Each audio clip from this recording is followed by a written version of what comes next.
so hurt. I'm a real nerd. People say I'm a fool, but they never got the news that I'm a wild one. Oh yeah, I'm a wild one. You better turn it up, better keep the channel down, cause you're watching Vilemike and his real wild child. Oh yeah, I'm a wild one. You better turn it up, better keep the channel down, cause you're watching Vilemike and his real wild child.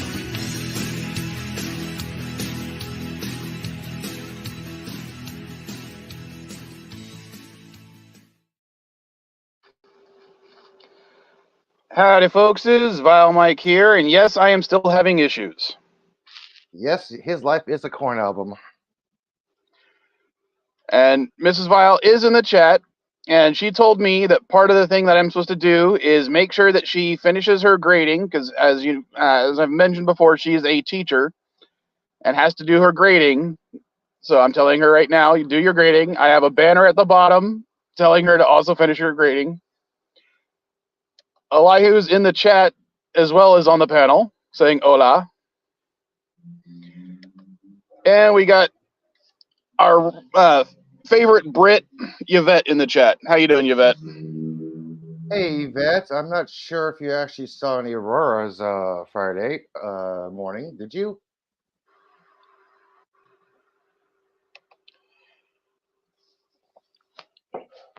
All right, so I renamed the stream after the laptop decided to say that it had 12 updates it needed to do, despite the fact that I was on the laptop last night and it had no updates. So apparently, as soon as I boot up the laptop today, it had a whole bunch of updates. Dandelion, because you're not in Britain. That's why you cannot be his favorite Brit. You're not in Britain. And that's because Dandelion, yeah, as he said, you in my head, you're our favorite Canadian. You got to be physically in England. Even if you're not an actual Canadian.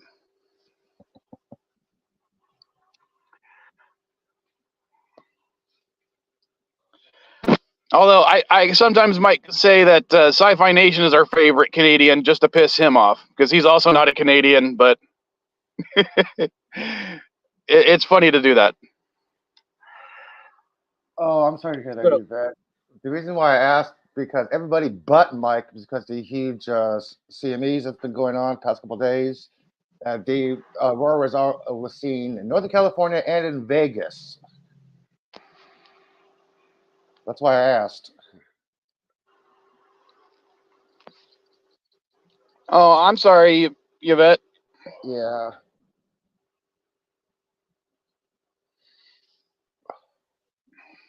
And of course, Angel's pissed because every time I tell him to look up, he doesn't see shit.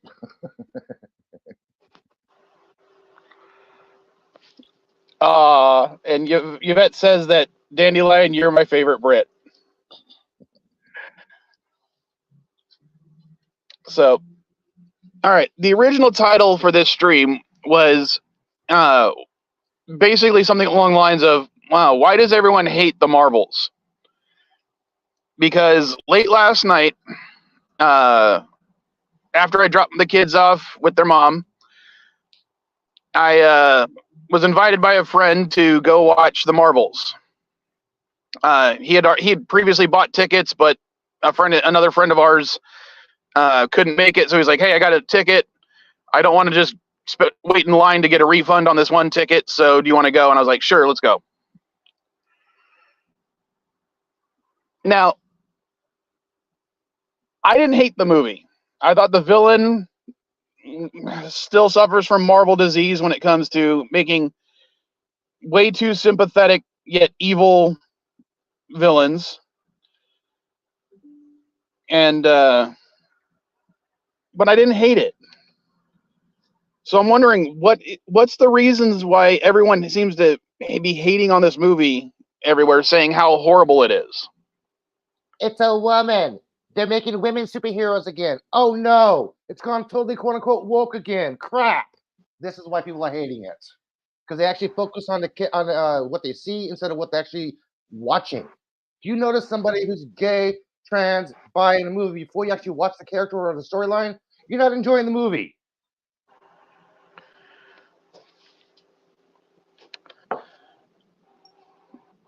Sorry, I'm just reading some of the comments. Yeah, who Yvette said she had cares? a bit of Oh, yeah, I'm sorry. I still gotta finish my comment. Who cares if Captain Marvel and Valkyrie had a relationship in the past? It was not newly established. Valkyrie was established gay in Love and Thunder. Hello, it's not fucking new, people. Watch your Marvel movies. Wait, what are you talking about? People were complaining that they made Miss Marvel and Valkyrie gay. I'm like, no. Valkyrie was gay in Love and Thunder. Watch your Marvel history, people. They didn't make her gay. She was already established to be gay in Marvel and Love and Thunder. Hello. Okay. I thought she was established as gay in Thor Ragnarok. No, she was established gay in Love and Thunder because she was talking to her about her girlfriend in Valkyrie, the battle, like when he lost her girlfriend. Yeah, she was hesitant to fight because she lost her girlfriend. Yeah, she lost her girlfriend. Her love of her life. Yeah, that was in Thor Ragnarok. Love and Thunder, they mentioned that. They never mentioned her having a girlfriend or friends or family in Ragnarok. She established a relationship in Love and Thunder. I'm just saying, I thought they established that in Thor Ragnarok because that whole thing about, they said friend, but the way that they're looking at each other, it was obviously not just friends. Yeah, and Faye confirmed that. And Dandelion says, I like the movie. It was fun. Yeah. Yeah. I don't get, one of the complaints I saw beforehand was people complaining about how you had to have seen Miss Marvel and WandaVision in order to understand what's going on. And I'm like, no, they literally do little side stories to get some backstory on each of the characters so that you don't need to have watched those. Basically, when Captain Marvel asked Monica, how'd you get your powers? She summed it up entirely. I walked through a witch's hex. Boom. That's it. Yeah. That's all you need to know. Just say hello. I maybe it's just me, but I don't think you need to go through a detailed explanation for how superheroes get their powers in every single movie they're in. The best incarnation was Spider-Man. We did not get an origin story for Tom Holland's Spider-Man. Thank you, Marvel. We've seen it enough. James Gunn is not going to do an origin story for Superman Legacy. Thank you, James. We've seen it enough. Well, even think of like Rocket Raccoon. We didn't get an origin for him until what, the third movie? Yeah. Or fourth if you count the holiday special, which I will say me and Mrs. Vile also watched the holiday special finally a year later. And then we also watched Werewolf by Night. I had already seen it, but she hadn't, so we watched it together. And wondering, that is Kevin Bacon's band, The 65.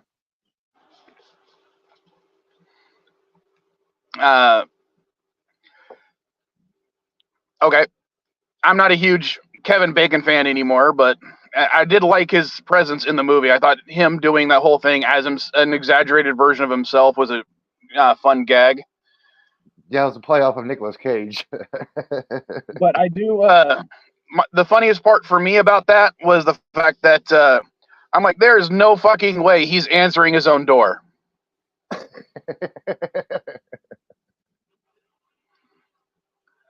Yeah, one of his kids. He'll make one of his kids do it. No, I'm saying as someone like him, he's not, calling up the Alexa or whatever to check on the gate. He's having a security guard do that. There's a security company doing it.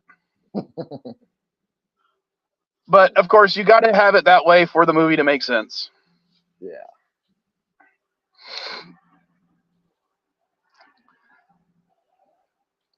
Daniel says she still hasn't seen the Guardians holiday special. She's been burned by holiday specials too many times. Okay, name one bad holiday special. Ewoks. What do you mean Ewoks? Star Wars holiday Christmas special. The only highlight was B. Arthur singing. I'm sorry. I love the Star Wars holiday special, and I don't know if I still have, a bootleg copy of it on VHS. Wait, you have a Lumpy's dad watching porn in the room when Lumpy walks in. Hello, come on. Sorry. Okay, I did not see the Star Wars Holiday Special till after the prequels came out. Well, no, I take it back. Not until after the prequels, until after at least Phantom Menace came out. I was at Comic-Con, and it was right as Comic-Con was closing, and a guy had like 2 copies of the Holiday Special on VHS. And the funniest part for me was the fact that apparently those VHSs were made in the 80s. Mm-hmm. And that's why he was asking a lot more money than he needed to, because other people were asking. He's like, yeah, I'm trying to get a lot more for these because these were made in the 80s, but you can find a newer version of people are selling for like $5. Dude, one of the people at the convention on the floor was selling VHS, original theatrical copy, episode 4, right? So Star Wars, like $80. I'm like, VHS, $80. Okay, I'll pass. Well, I ended up trading him some Magic cards, and he ended up just giving it to me. And yeah, I popped that thing in, and I probably watched it like 4 times in a row because I thought it was funny as all hell, considering how stupid it was. Yeah, what was it? Hi, Bob. And now we got an old man joining us. Hi, Bob. I heard you. What were you talking about, Mike? What was the movie? Well, the original movie I was talking about was The Marvels. I don't understand why people didn't like it. Oh. They put a woman in it and made it gay. I had the opportunity to see it late last night when a friend was like, hey, I got an extra ticket. Another friend of ours couldn't make it. If you can drive up here, you get a free ticket to see it. And I was like, sure, why not? Didn't even get into the theater till like 11 o'clock, but jeez, and man. I drive up to Escondido. But I was like, screw it. But you went all the way to Escondido to see a movie? It's about a 30-minute drive from my house. Yeah, I know where Escondido is in the Oceanside of Vista. I used to live down there. Yeah, it's as I said, it's about a 30-minute drive from Mission Valley, from where I live. Yeah, that's about the normal 30 minutes. Yeah, that's about what it takes for me to get to either of the 2 theaters around here. So look, I don't know. Look, I'm going to be honest. I don't even know what the plot of the movie was about. I just didn't care. I'm not interested. Hold on, NB. It's about a generic, sympathetic villain doing bad things for good reasons, and the hero's trying to stop them. Okay. Did the AI generator write it? I don't. Okay. If an AI actually wrote this movie, I would be shocked because it's the same. It does the same plot lines as every other Marvel type movie in existence. Well, Mike. Sympathetic. Hold on, we got some reverb. Yeah, that was you, Mike. It's not me. Oh. I don't think it's coming from me. All right. Okay, but as I said, the villain is sympathetic, but doing stuff for the evils, if that makes sense. Okay. Mm-hmm. Similar to, but again, every sequel Marvel character or villain has been in that mold. Ivan Vanko from Iron Man, the Ghost from Ant-Man and the Wasp. They're all these sympathetic villains, but they do evil things. The guy from Thor: Love and Thunder. God, man. Yeah, exactly. Dude, they could have done so much better with Christian Bale than they did. That was a waste. Yeah, he had a chance to play Heath Ledger, but he didn't. I will say I still enjoyed Love and Thunder. Probably I enjoyed that one more than the Marvels.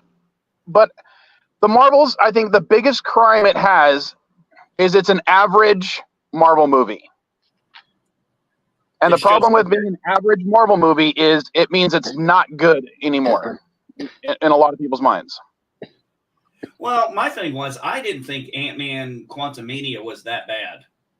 I actually was okay with it. I know there was that cringe dialogue in there.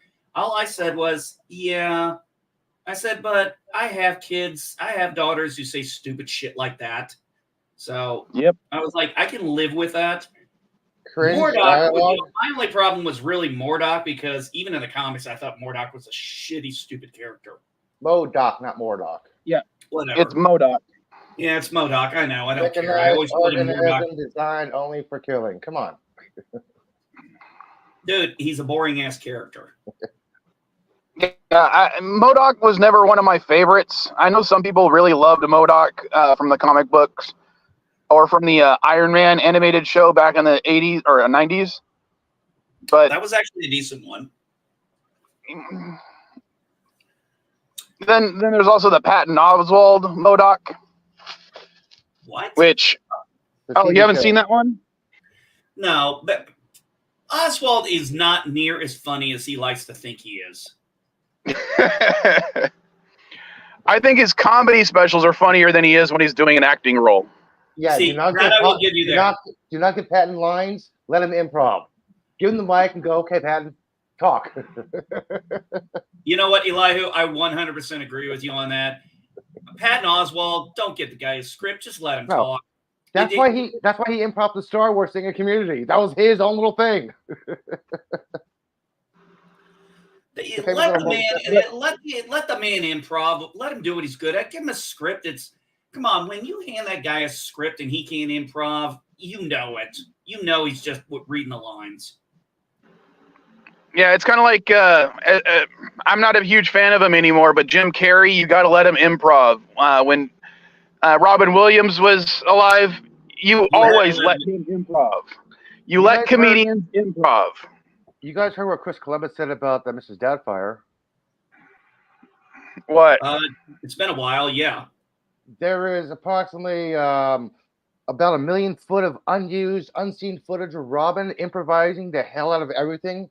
A lot of it was unacceptable for the FAA to run in the movie. So basically what Chris did was whenever Robin was on screen, the camera was rolling no matter what. And you got a shitload of fun, hours and hours of him improv and doing shit. You got Pierce Brosnan laughing on the ground, rolling because of Robin. And Pierce is a strict actor, and he cracked up Robin. I'm like, hello, I want to see this footage.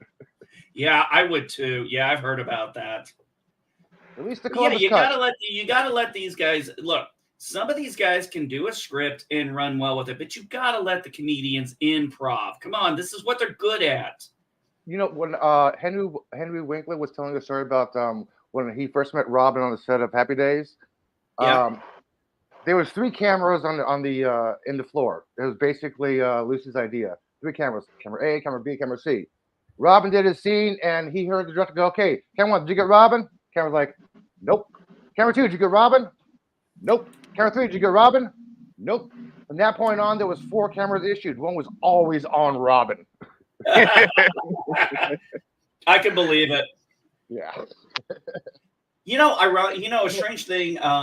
One of his best movies, in my opinion, was also one of the most, as a person who's religious, I thought it was actually very well done. That was What Dreams May Come.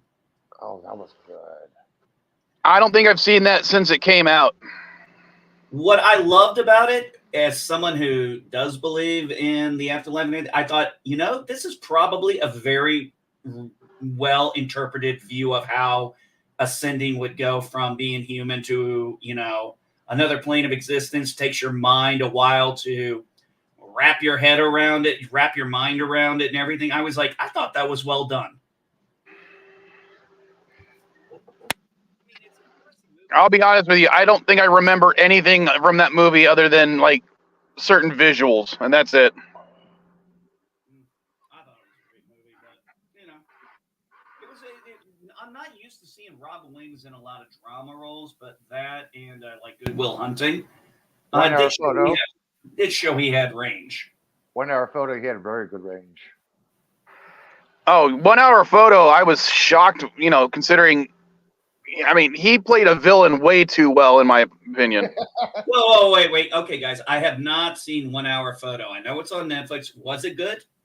Oh, fuck yeah. That was Yeah, one of the but if you're creepiest movies expecting, ever. hold on, if you're expecting a comedic Robin Williams role, that is not what you're going to get. No, I'm saying, are you saying he pulls off a good villain? You would Yes, never have thought Robin shockingly was a well. comedian. Yeah, you would never have thought Robin was a comedian. You watch this movie like, wait, this guy's a stand-up comedian? No, you would never think that. I'm gonna have to pop that one back in my queue then. Oh, Because I didn't know if I could. I didn't know if I could see Robin Williams as a villain. It was like, okay, there was that one time Harrison Ford did a movie where it turned out he was the villain, and I'm like, okay, sorry, Harrison Ford, you're just not a good villain. Robin rocked in one of our photos. So I gotta get more coffee. But back to the Marvels, because that's what was originally the idea for this stream, at least at the beginning. NB, since you haven't watched it, and I'm guessing you're probably not going to watch it till it comes out on streaming. I'm not even sure then. I still haven't seen season 2 of Loki. My son said it was good, but I just haven't had an interest. But anyway, what's your question? Okay. What have you heard as for other people's reasons why they just are not going to go see this movie? What were their complaints? Because I haven't been on Twitter that much, and I think I've addressed the few complaints I've seen so far. I mean, I did. Elihu complained about, or mentioned some of the people complaining about it being a girl power movie or something along those lines. I didn't see that as much as people complaining about having to have had watched the WandaVision and Miss Marvel, which they didn't watch. Yeah, people are calling it MCU. Well, I think there is some valid credit to that. I mean, think about it. You're talking about a movie that you had to tie in both WandaVision, which was, what, 6 episodes? I think so. Yeah. And Ms. Marvel, which I didn't see, and the reason I didn't see it, and I said this very clear, I'm a child who grew up in school in the 80s and 90s. I'm not going to be able to relate to a high school teenager in the 2020s.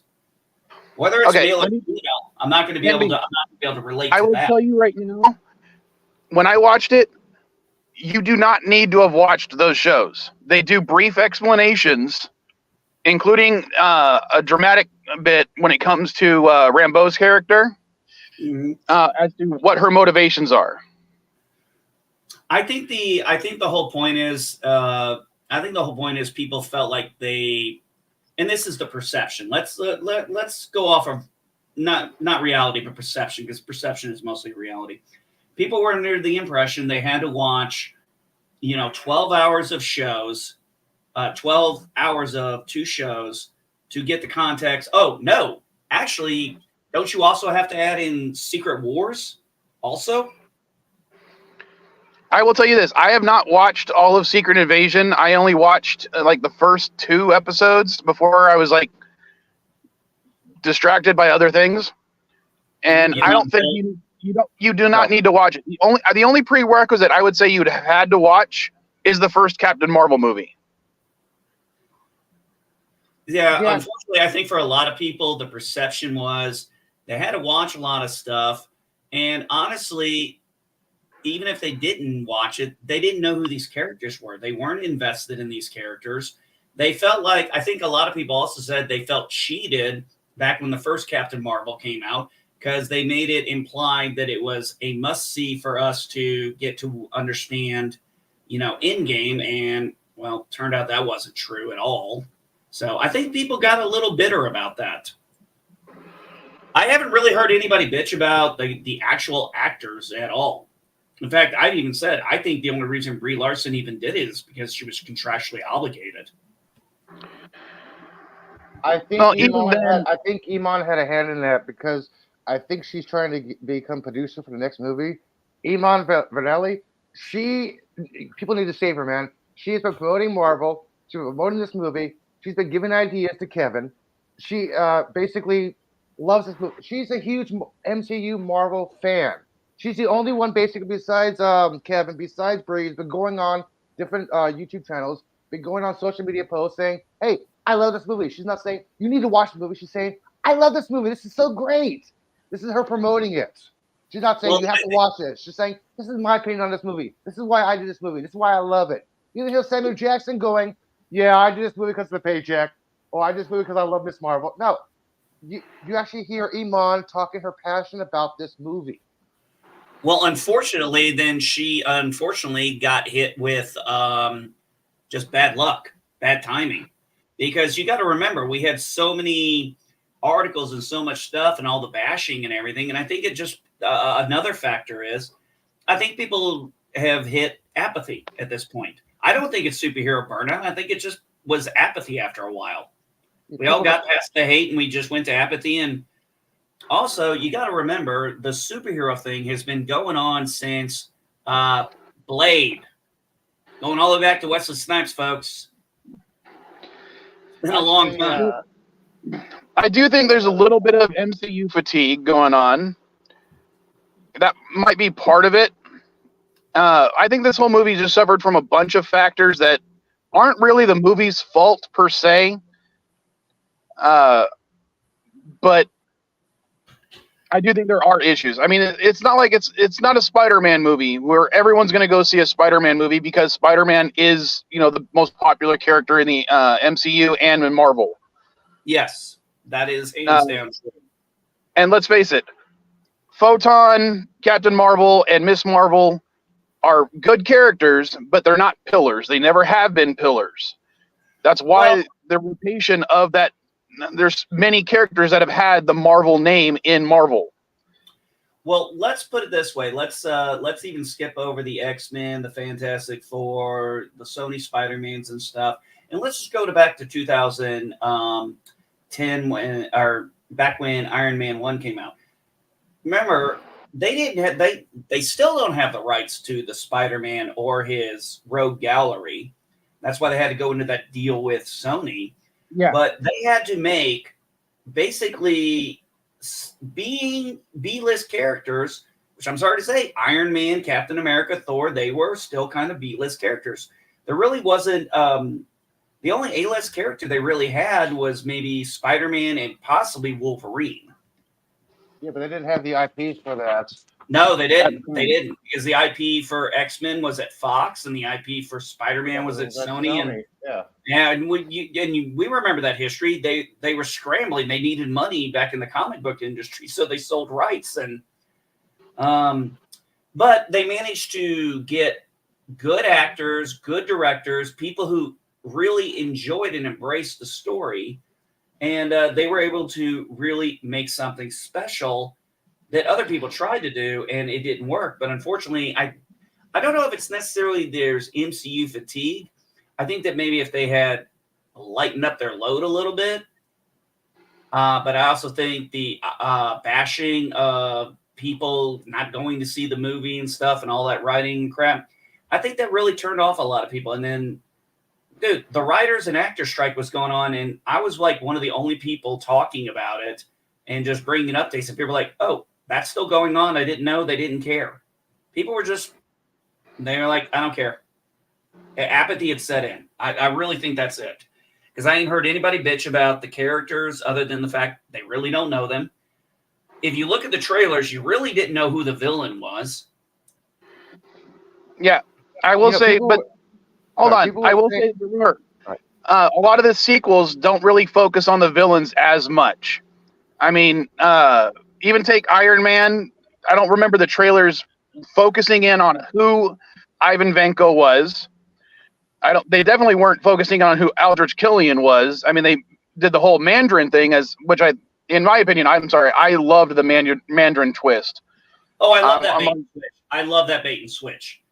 I love Bill Kingsley. He's fucking awesome. Sir, give him. He got his title, Sir. Ben Kingsley. Sir Kingsley. My bad. Yes. Show respect for the man. I will show respect for Sir Kingsley. Absolutely. Even though I'm not British, I will still show respect. So a lot of the times in the sequels, they don't tend to focus on the villains, on their villain motivation as much. This one, not the villain's motivation. I think it's more the fact that we really didn't even get any hint to what the story was about.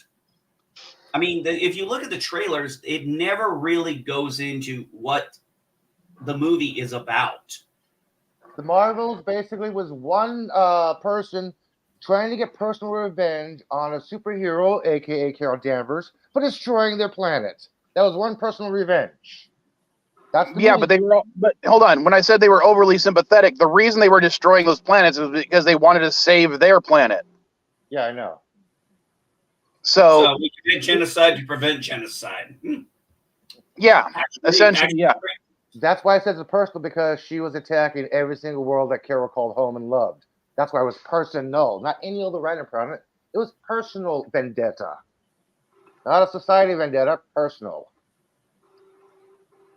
And yeah, you could actually argue in one respect that Miss Marvel is partly responsible for the villain's actions.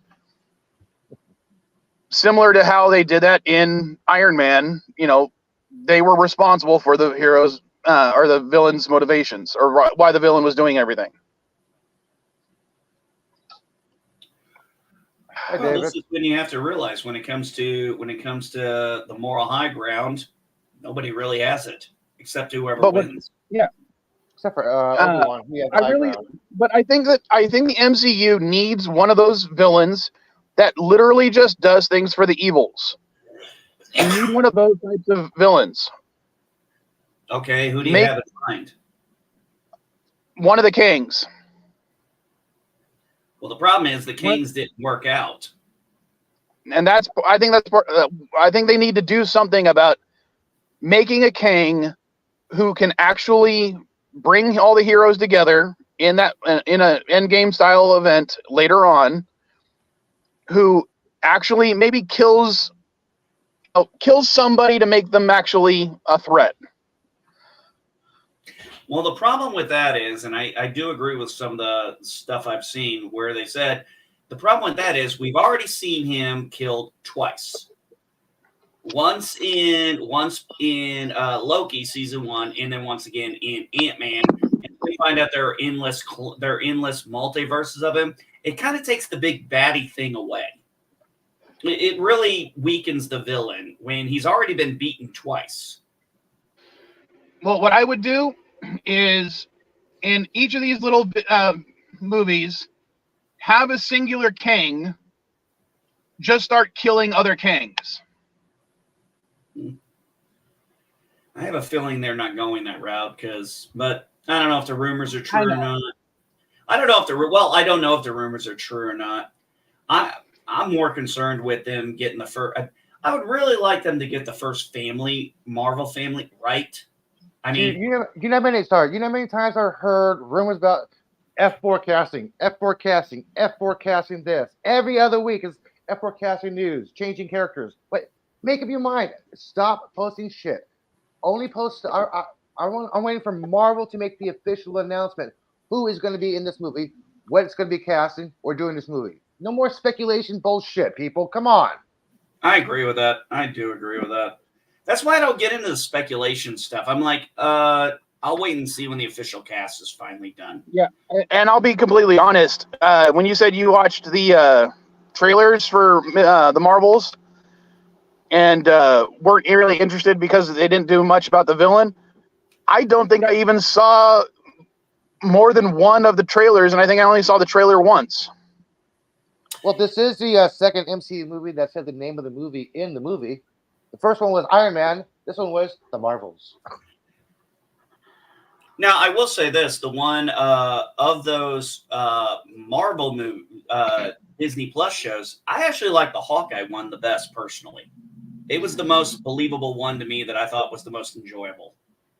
Well, this might be a little bit of a spoiler, but it looks like, as of right now, one of the things they did in the Marvel's credit scenes is introduce what they're going to do, like the next Avengers type thing.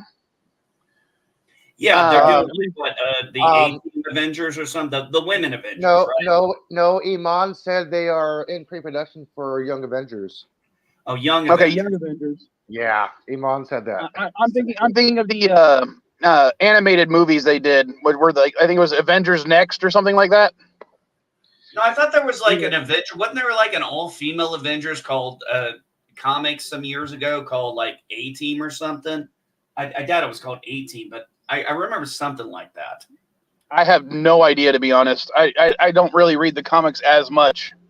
Oh no, this is after I got out of comics.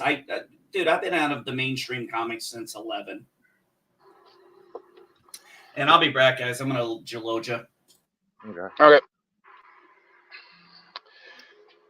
But they also set up the introduction of the X-Men, which I don't know how I feel about it.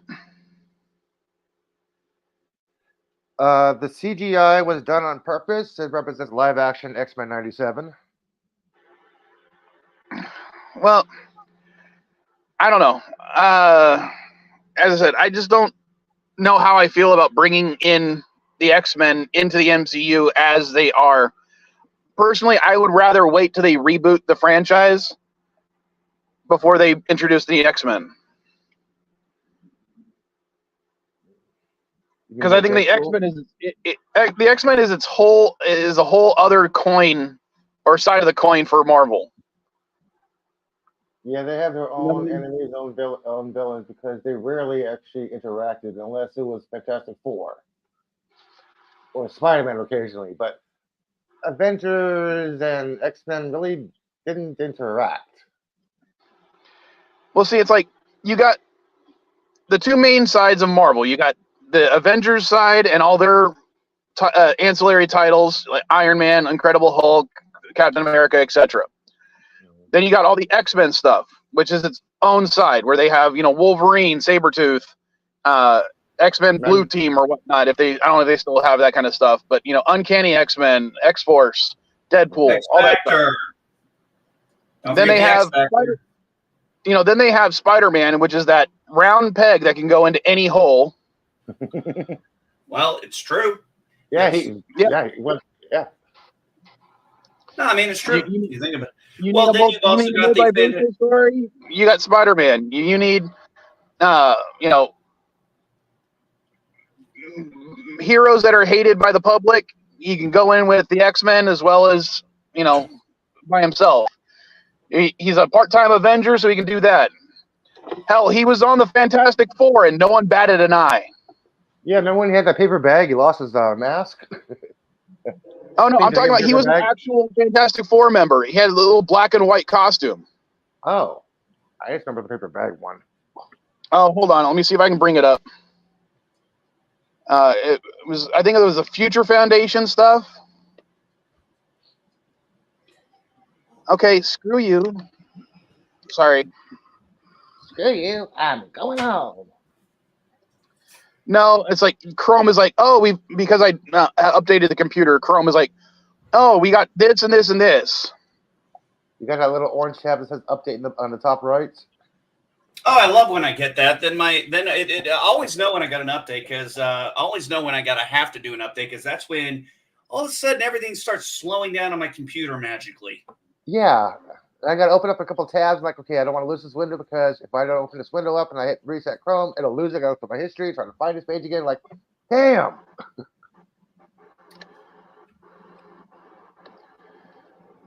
So overall, you're saying, Mike, is The Marvels was an okay movie. I'm saying it was an average Marvel movie, and that's its biggest sin. Yeah, some people were also complaining because they didn't get a chance to promote it because of the strike, but yet they want to put in Barbie Oppenheimer. You guys remember that happened a week? Then the strike happened. Hello? They got a chance to promote it, then the strike happens. Actually, if I recall correctly, they walked out of the Oppenheimer opening because of the strike. The strike hit and they all left. Yeah, they got a chance to promote the movie, then the strike happened. There was no promotion allowed with the Marvels except for a little guerrilla advertising. That was it. Yeah, but everybody knew it was coming out. It's not like they need, what were they going to promote with it? I don't know. Well, they can have appearances at cons and little movie theaters like that. They couldn't do that. After the strike, Brie took her own time to go to a movie theater to thank people for showing up, and she had Samuel Jackson on the phone with the group. That was her own time and money to do that. This was her own promotion. She's like, finally, I can help promote this. What? You guys don't want to do this? I'll do it myself. So she went to New York and did this. Well, maybe she's getting a little humbled. Yeah, and I don't care if you don't like Brie Larson. That's fine. Don't bring your hate onto the characters that they're portraying just because you don't like the actor. Even though I'm guilty of that too when it comes to certain actors. There are a couple actors I will not watch because of some of their If I ever see James Blitz in person, I will slap him, then shake his hand for being a fucking fantastic actor. All right, this is what I'm talking about. This was when he was part of the Fantastic Four. This was his costume. I remember that one. I remember seeing pictures of that. So yeah, that's when he was replacing Johnny Storm, and you can see Reed Richards, Sue, the Thing, and the kids. There was they a all had time. their black and white costumes. There was actually a time in the 90s. There was the new Fantastic Four. The Fantastic Four had actually disappeared, and it was like Spider-Man, the Gray Hulk, which is still Bruce Banner, and then there was like two other people. I don't remember who the other two were. I just remember a funny line where the Hulk is holding something up, and he's like, I'm getting tired. Spider-Man, can you hold this for a few minutes?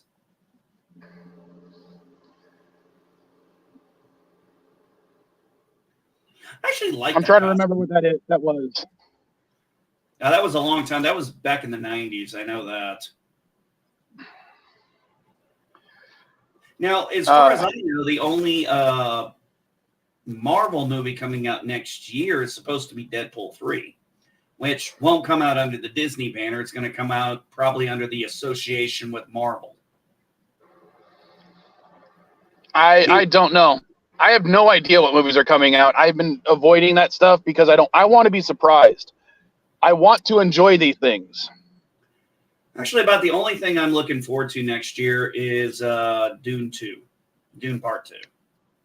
I haven't seen the first one because I didn't want to deal with it until after the second one came out.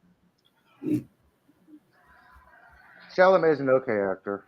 I mean, I don't have a problem with intentionally making a 2-part movie, but if I know it's going to be a 2-part movie before I see it, I'm not going to want to watch it till after both parts are out. Hold on a second.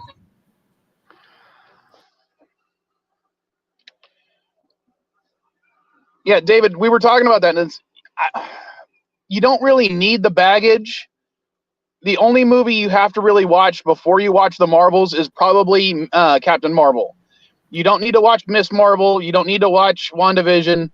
They do brief explanations, so you don't have to, be overburdened with that stuff. And that's how they should do it. That way, every Marvel movie is the first movie for somebody. True. It's the same thing with comic books. Every comic book is someone's first comic book. Well, I would like to see this. If they do a Fantastic Four movie, can we please skip the fucking origin? Thank you. It worked for Spider-Man. Can we just, maybe go to the point where Sue and Reed are married and they have their kids? That would actually be the story I'd want to read. Well, see, I always thought that Fantastic Four does need an origin, but I don't want them to tie it into Doctor Doom. Okay, what I mean is like in the Fox movies, they always tied Doctor Doom's powers and creation directly with what created the Fantastic Four, and that's not how it ever was. It doesn't make sense.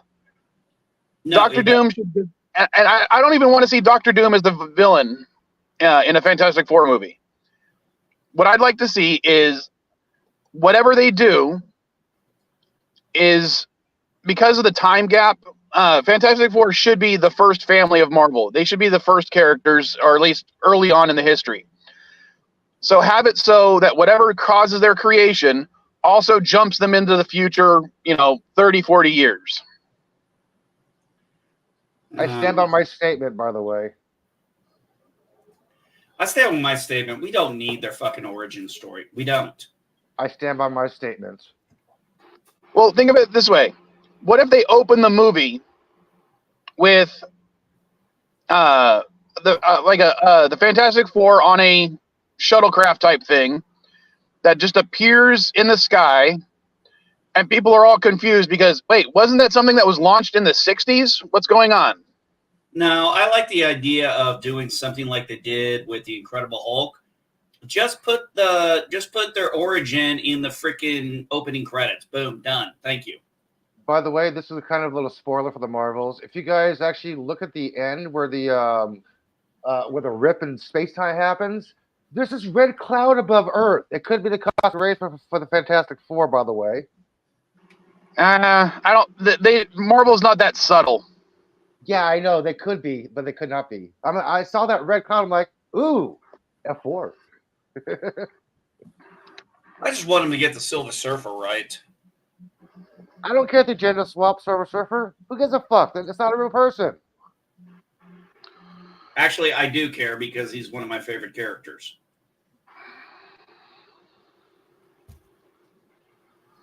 Norman Rand. Now here's my thing. Yeah, Norman Rand. You know, if you're going to bring, I mean, you could bring in Nova. You can easily bring in Nova. Nova's going to be safe. Well, hell, you could even tie it into the Guardians of the Galaxy at that point because they're one of those cosmic things. Yeah. You could have like an intro of the Guardians of the Galaxy fighting the Silver Surfer and saying, then sending a message to Earth saying, hey, this guy just kicked our ass, but he didn't kill us for some reason, and he's on his way to Earth. Well, that could be a good way to do it. Or it could be tied into the Eternals too. No, I don't know. Galactus with a Galactus as a Celestial. No. I don't think they want to. I would Or say Galactus hears that Earth wasn't destroyed by Celestials, so he takes advantage of defeating thing, and that's how he gets introduced. I don't know, man. Here's the thing. I think that if you're going to do a Fantastic Four and stuff, you need to not use Doctor Doom or Galactus. You need to pick something else from the Rogue Gallery, like Annihilus. No, I want to see it. If they're going to do this, they need to do it silly. Okay? What, like the Have them fight Mole Man in the beginning, a bigger threat that they take out for the climax, and then return to the Mole Man. Kind of like the Incredibles with the Underminer showing up at the end. You know what I mean?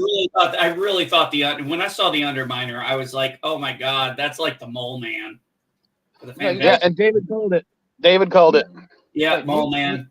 You need a very super powerful superhero like Captain Marvel coming out and finding out she has to fight the Condiment King.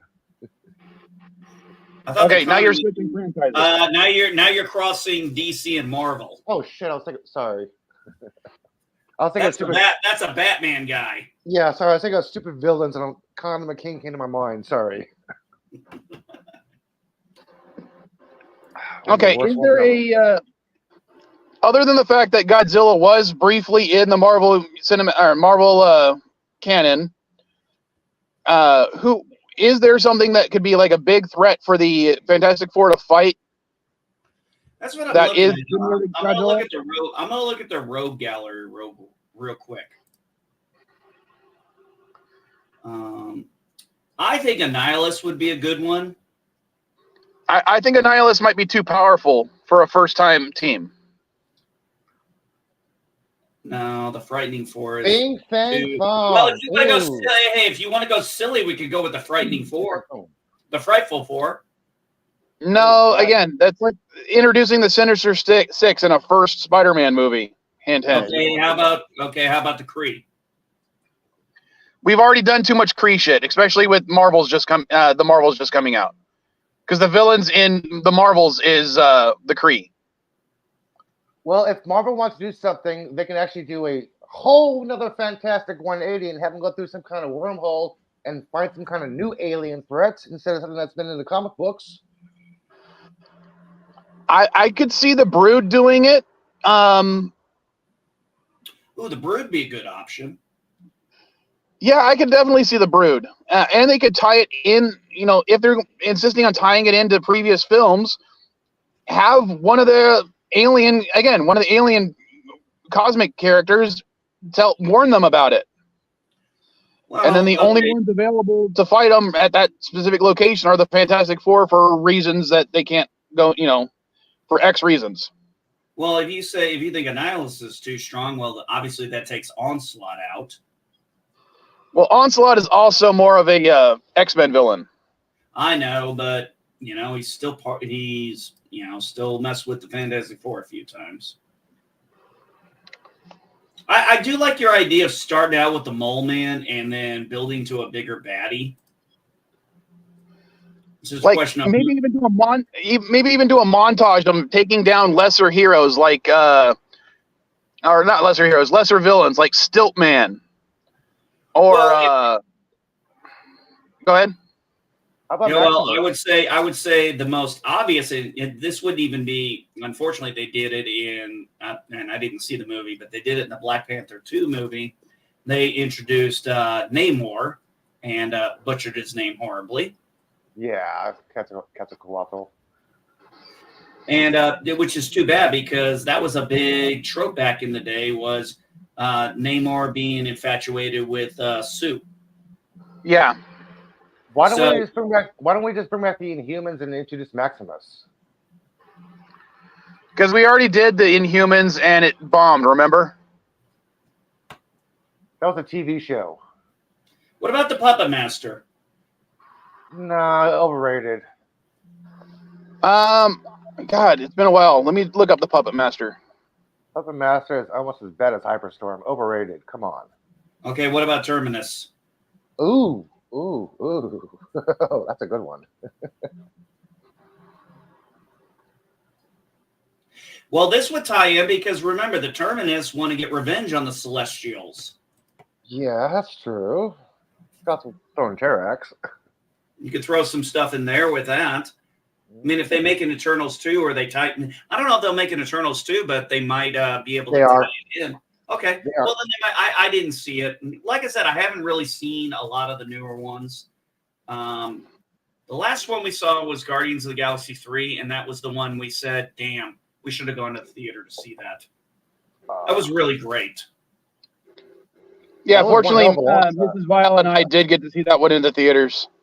Oh, yeah, that was the one dude, it was just, after Doctor Strange 2 and Thor Love and Thunder and then Ant-Man, I didn't go see Ant-Man. I didn't see Thor. My wife did, and she was underwhelmed by it. We saw it when it came out on Plus, and I was kind of like, this is just okay. Sorry, reading up on Terminus. I'm sorry. I think this would be great for a first Fantastic Four villain.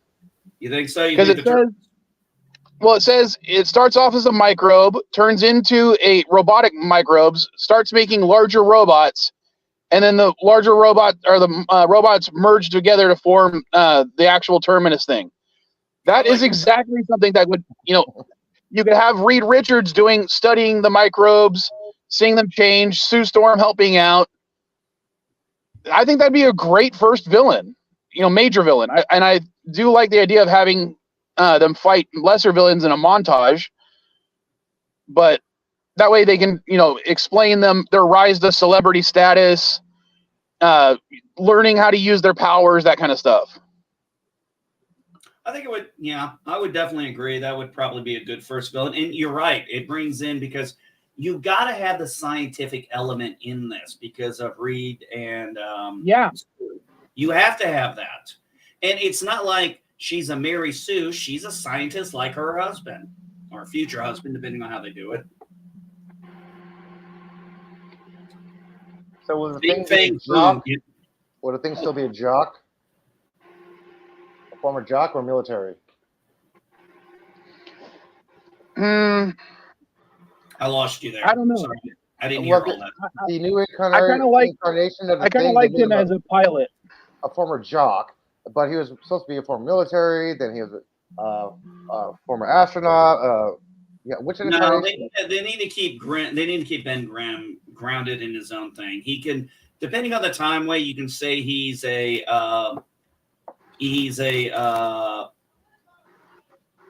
pilot still, veteran, whatever the case may be, and also an astronaut. I think they should keep that in there because that's part of his character. That's the core part of his character. See, I always like the fact, or I would have him as, not like the fact, I'm sorry, I misspoke. I would have him as a pilot, but a test pilot for Reed, because, like, for instance, a lot of pilots can't be pilots in the military or NASA because they're too tall. Have him be a too tall pilot, but because he's Reed's friend, he's his pilot. You know what I mean? That's not a bad possibility. Still childhood friends, buddies. Yeah. Oh, yeah. Yeah. And then, of course, Johnny and Sue are brother and sister. Of course, have to be. I still say Michael B. Jordan should be Johnny Storm. If you want to have one of them black, one of them white, okay, make their parents mixed. Yeah, they could still just be, step siblings. I mean, I don't have issues with that, especially with, my kids. Well, they don't have to be step siblings. They can simply be siblings. You can easily just say one of the parents is black, one of the parents is white, and that's why they look the way they do. It's very simple. I've seen it plenty of times. I knew two twins. I knew a set of twins from a mixed family. The girl you wouldn't know she was mixed because she looked white, and you wouldn't know her brother was mixed because he looked black. Yeah, that kind of reminds me of what was it, like a Maury type show I saw way back in the day where this guy was like, "Oh, it's not my kid. The kid's white," and turns out, yeah, it's his kid. Yeah, and that actually is common to happen. Some kid, if you have multiple kids and you're in a mixed relationship, some of them might have a different melatonin. Melanin. Melon. Sorry. Melatonin. I said melatonin. Dude, I don't know why I said melatonin. Let's go to sleep, man. Yeah, maybe I do need to go to sleep. But yeah. All right. And hold on one second. Mrs. Vile, this is your 1 hour, since we're nearly an hour in, your reminder to finish your grading. She said she's going to be listening in, so I'm just trying to remind her to finish it because she told me to. Okay. It was so funny. The other day, my wife was like, I was going to take care of that, and you just went and did it. She's like, when have you ever taken care of anything that I've asked you to do? I'm like, have you paid attention in the last few months? She goes, I retract my former statement. I was like, holy shit. I got my wife to admit she was wrong. Oh, I hope you enjoyed those two selections I sent you, man. Those are the best ones that I did my research on real fast. Oh yeah, thanks a lot. Yeah, thanks a lot, buddy. I do appreciate that. Like I said, man, I know where all the dispensaries are, but like I said, that's the closest one. The other ones are 90 minutes away. That's why I sent you to Reddit. Until my state gets their head out of their ass.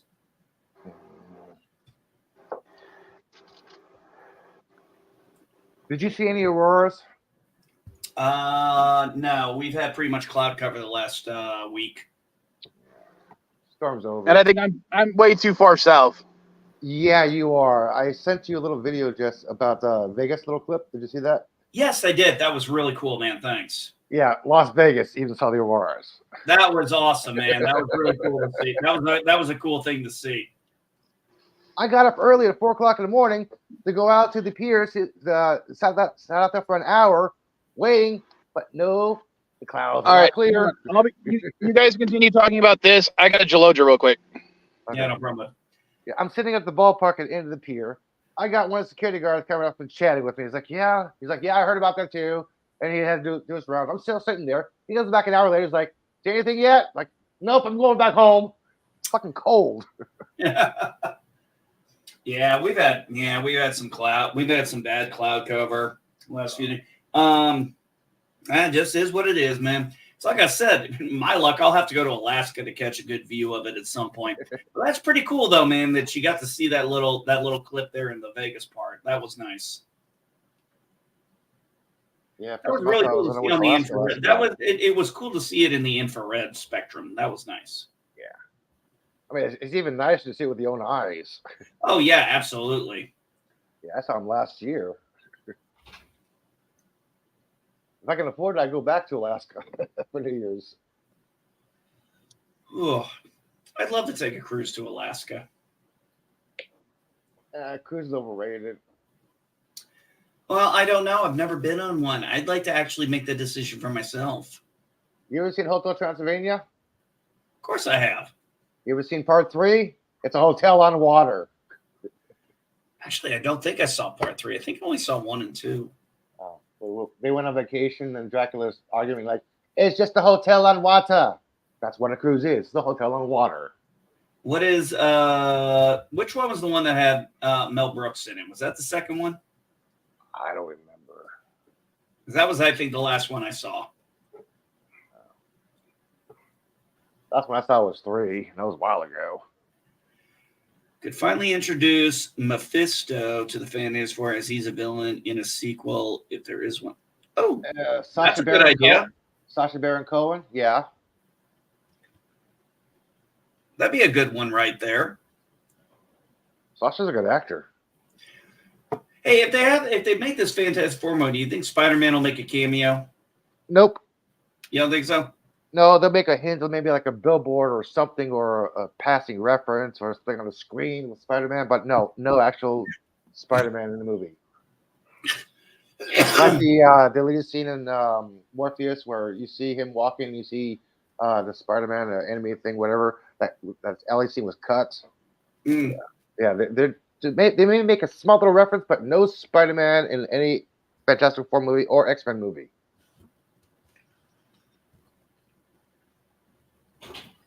Now Fox owned the X-Men and the Fantastic Four, so now Disney owns them.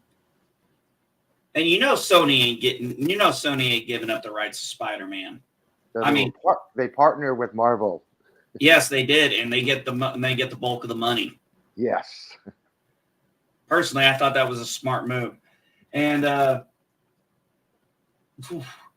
we've had 3 good actors play Spider-Man. And eventually they're going to bring in Miles Morales. That's almost a given. Yeah, we had the live-action Prowler already. So hell, into the Spider-Verse. Well, actually, if they could do it, I would. Well, I haven't watched the anime stuff because I don't like that particular animation style. My son loved both of the movies.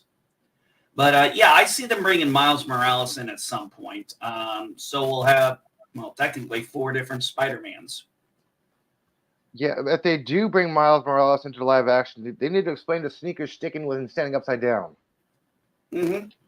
Yeah, they need to explain that sneaker part.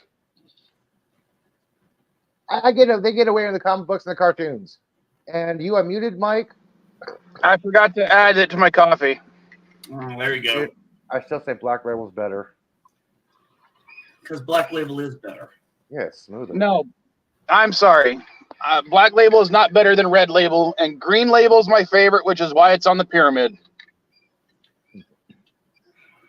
Yeah, Dandelion, if you watch the cartoons or the comic books of Miles Morales, he wears sneakers, and he can stand upside down wearing the sneakers.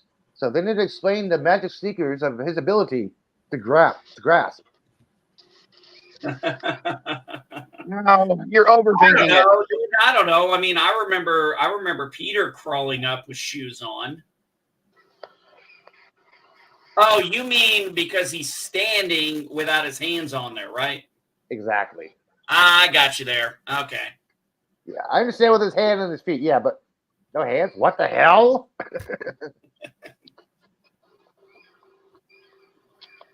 David, sorry, while I was jalojing, David says Mephisto.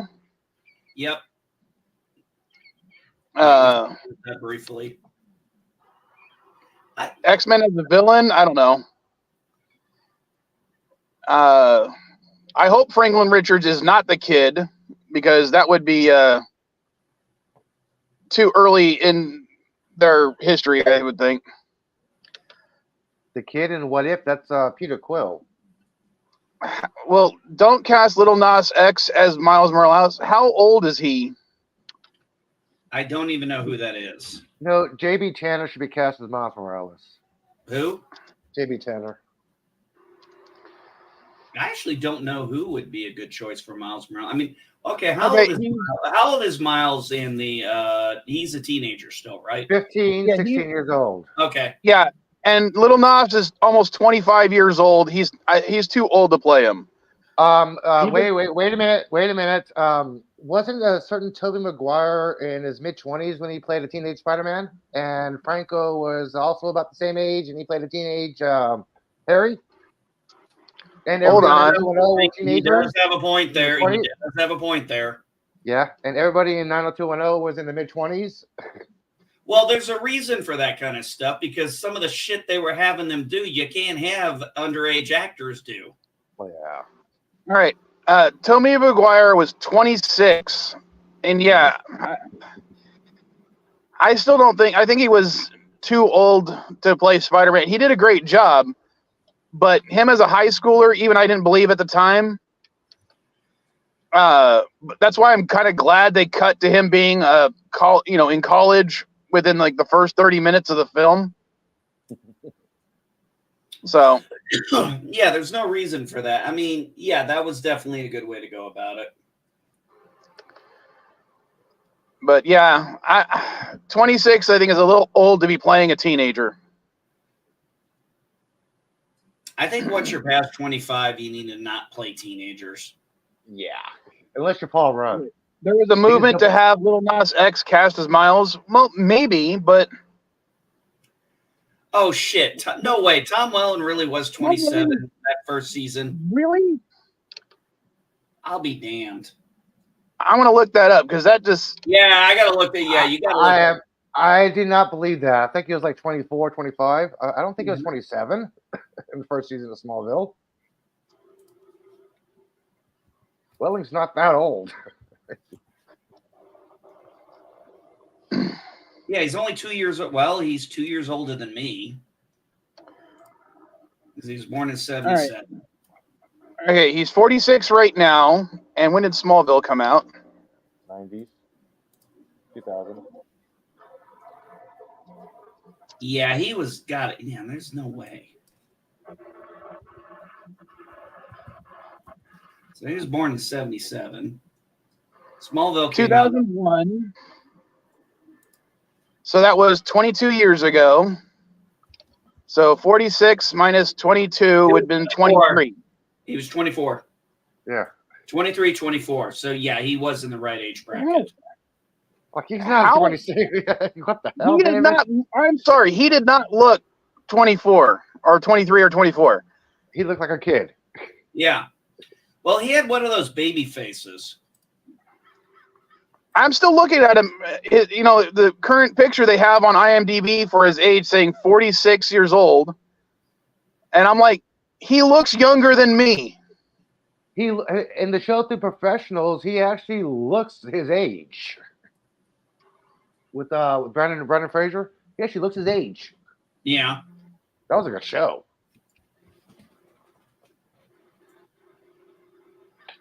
God damn. We continue that. I actually enjoyed Brandon Tom in that show. Anybody notice that the 90s heartthrob, the 90s teen heartthrobs, none of them in the early 2000s heartthrobs never really made careers like they thought they were going to have? Like who? Well, I mean, Brandon Priestley, Luke Perry, although Brandon Priestley, I think, went more behind the camera at some point. I was picking 90210 just off the top of my head. The guys from Dawson's Creek didn't really do anything after that. Well, what's her name? Oh, no, after she married Tom Cruise, I think that derailed her career. No, I was talking about men specifically. Oh, just guys? Yeah, the guys who were supposed to become the new, like, I guess, sex symbols for women. They never really hit it off in like other genres. Let's see. The Teen Beat cover guys. I guess so. Let's see. Well, okay. James Van Der How do I Beek. know about Sorry, How do I I'm know about checking. Teen Beat? I have two sisters. That's how I know about Teen Beat. Sorry, I'm just gonna go to James Van Der Beek's filmography real quick. Didn't he do some production and directing? I'm gonna check Dandelion, you really didn't recognize him in Lucifer? because I definitely recognized him. Yeah, I fully knew who he was. I knew who he was. I thought it was so cool him playing Cain. That was really nice. Although there is a bit of an error in this that I noticed between the seasons. He didn't recognize that was Cain, but in the last season, Adam shows up and he immediately recognizes who Adam is. I'm like, how did you recognize Adam, but you couldn't remember what Cain looked like? Because he dealt directly with Adam, not Cain. Okay, fair point. Fair point. Very fair point.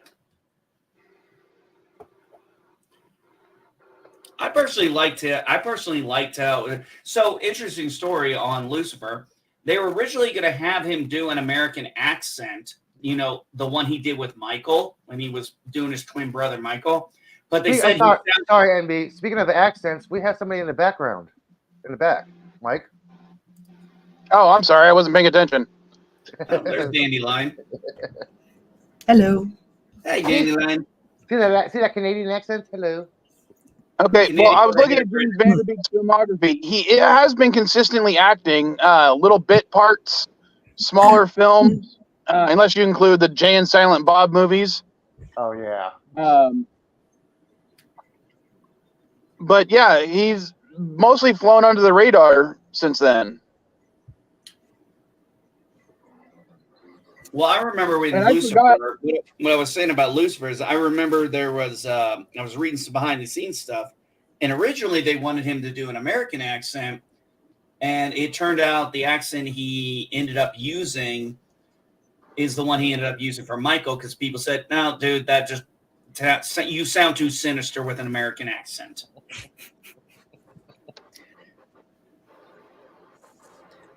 And no, I didn't recognize Tom Welling when he first showed up on Lucifer. I'm like, that actor looks kind of familiar, but I can't figure out who he is. I think the hair was different, right?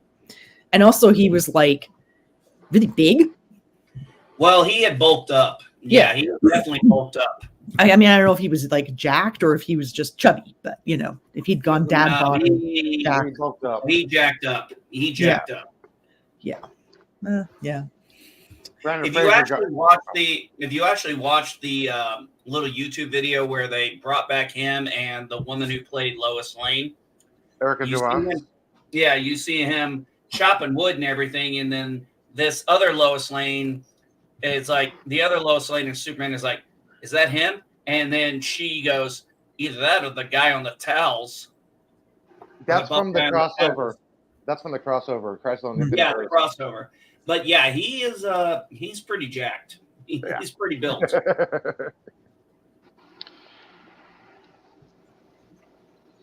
God, and I was gonna look up Joshua Jackson, but I got distracted. So Dandelion, did you enjoy all of Lucifer? I haven't seen all of Lucifer, to be honest. There were so many episodes, so many seasons. And when it was like a between seasons at some point, I kind of like forgot what was going on. So when the new season started, I would have had to like go back and catch up on some other episodes to just figure out what was happening. So, yeah. Who would have thought the Allstate guy was God? Come on. Are you kidding me? I thought he was I thought other than bringing Morgan Freeman back, because obviously they've been before him, I thought he was the perfect choice. I don't like it when my children fight. Hey, the guy's been the State Farm. The guy's been Allstate. He's also been the president in 24.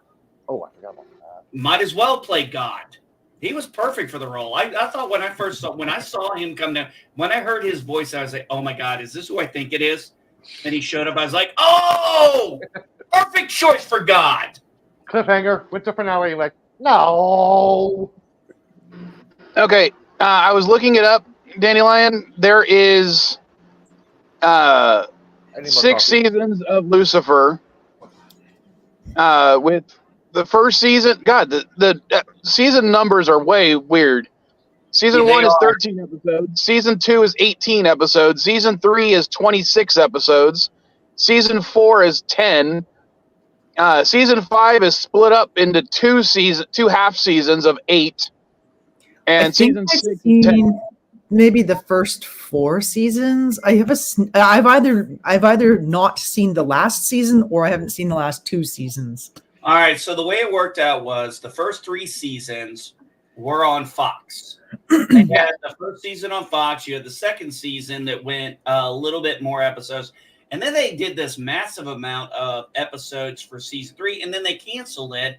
And Netflix brought it back for a fourth season to see how it worked. Then they brought it back for a 5th. And 5th was supposed to be the final, which I'm glad it wasn't because that final would have sucked. What was the 5th season? Like, what was the ender of the 5th season? The ender of the 5th season was Lucifer actually obtaining, becoming God, kind of. Yeah, I don't remember. I don't remember what I've seen of that. Season 5 was okay. So season 5 is his brother Michael and him get into another issue. God intervenes. And eventually God leaves to go to another universe to be with his celestial wife. Right. Yeah. So I remember that happening. So God leaves Earth, leaves this universe to go be with his wife and be by her side in her universe she's creating. And he looks at Lucifer and there's a dialogue that's there and he goes, it's all part of my plan. So at the end of it, you have Michael and Lucifer battling for who should be God and who should have the power of God. And at the end of it, Lucifer gets the power through self-sacrifice. And then you get to season 6, and it turns out he really doesn't want the goddamn power. Yeah. Okay, I'm going to give you a spoiler. Okay, Dandelion, who do you think of the show? Who do you think ended up being God at the end? I have no idea. If it was the woman, I'd really be upset. No, it wasn't the woman. No. I never liked her. Like, I don't know. She was just too, I don't know, whiny or something. I don't know. Okay, I'll tell you this. At the end of it, spoiler, it's a minute deal. The guy who was perfect for the role. Yeah. That was the brother, right? Yes. Especially with his character development, he deserved it. Absolutely. Okay. Yeah, like I said, I guess I've just missed the final season. I just sort of... Oh, it was really nicely done. I mean, there was some awesome stuff in that show. I certainly didn't dislike the show. I enjoyed it a lot. Some of the stuff they did in there was pretty cool. What shocks me, considering this whole stream started about talking about comic book movies and this being a comic book based TV show, it utterly changes everything about the comic book, but is still good, except for that core concept of Lucifer being on Earth. It's still good, even though it has almost nothing to do with the comic book, and sometimes that is still a good thing. I disagree with you. There is one other aspect you need to remember that they did keep from the comic book, because I did read all of Lucifer. He did not want to be worshipped. In fact, in the comic, he is demanding he not be worshipped. So that was one of the key things where it's like people are worshiping. It's like when you have that one scene, one of my funniest scenes where he's like, these guys are like Beelzebub to the north, this person, and Lucifer is just so fucking annoyed. He's like, what the hell are you people doing? This isn't what I'm about. And then he goes into this tirade, and I remember one of the guys being like, this is the best Lucifer we've ever had. Now, the difference between the comic and the book are massive. But Neil Gaiman even gave his blessing to it, saying, no, this is a good idea. I like this. Roll with it. Yeah, you got to give Neil credit for that, because even if it doesn't follow his original ideas, he doesn't hate everything that is produced from his work like certain other comic book writers I won't name. And more. Oh, sorry. Watchmen. Jenkins! Oh, Paul! I'm sorry about that. Maybe if that guy had stayed off the acid in the 60s, he wouldn't be so bitter. Sorry, Paul. Love you, but still, come on, dude. Yeah, can't hear you. Mike, sorry. NB, speak up.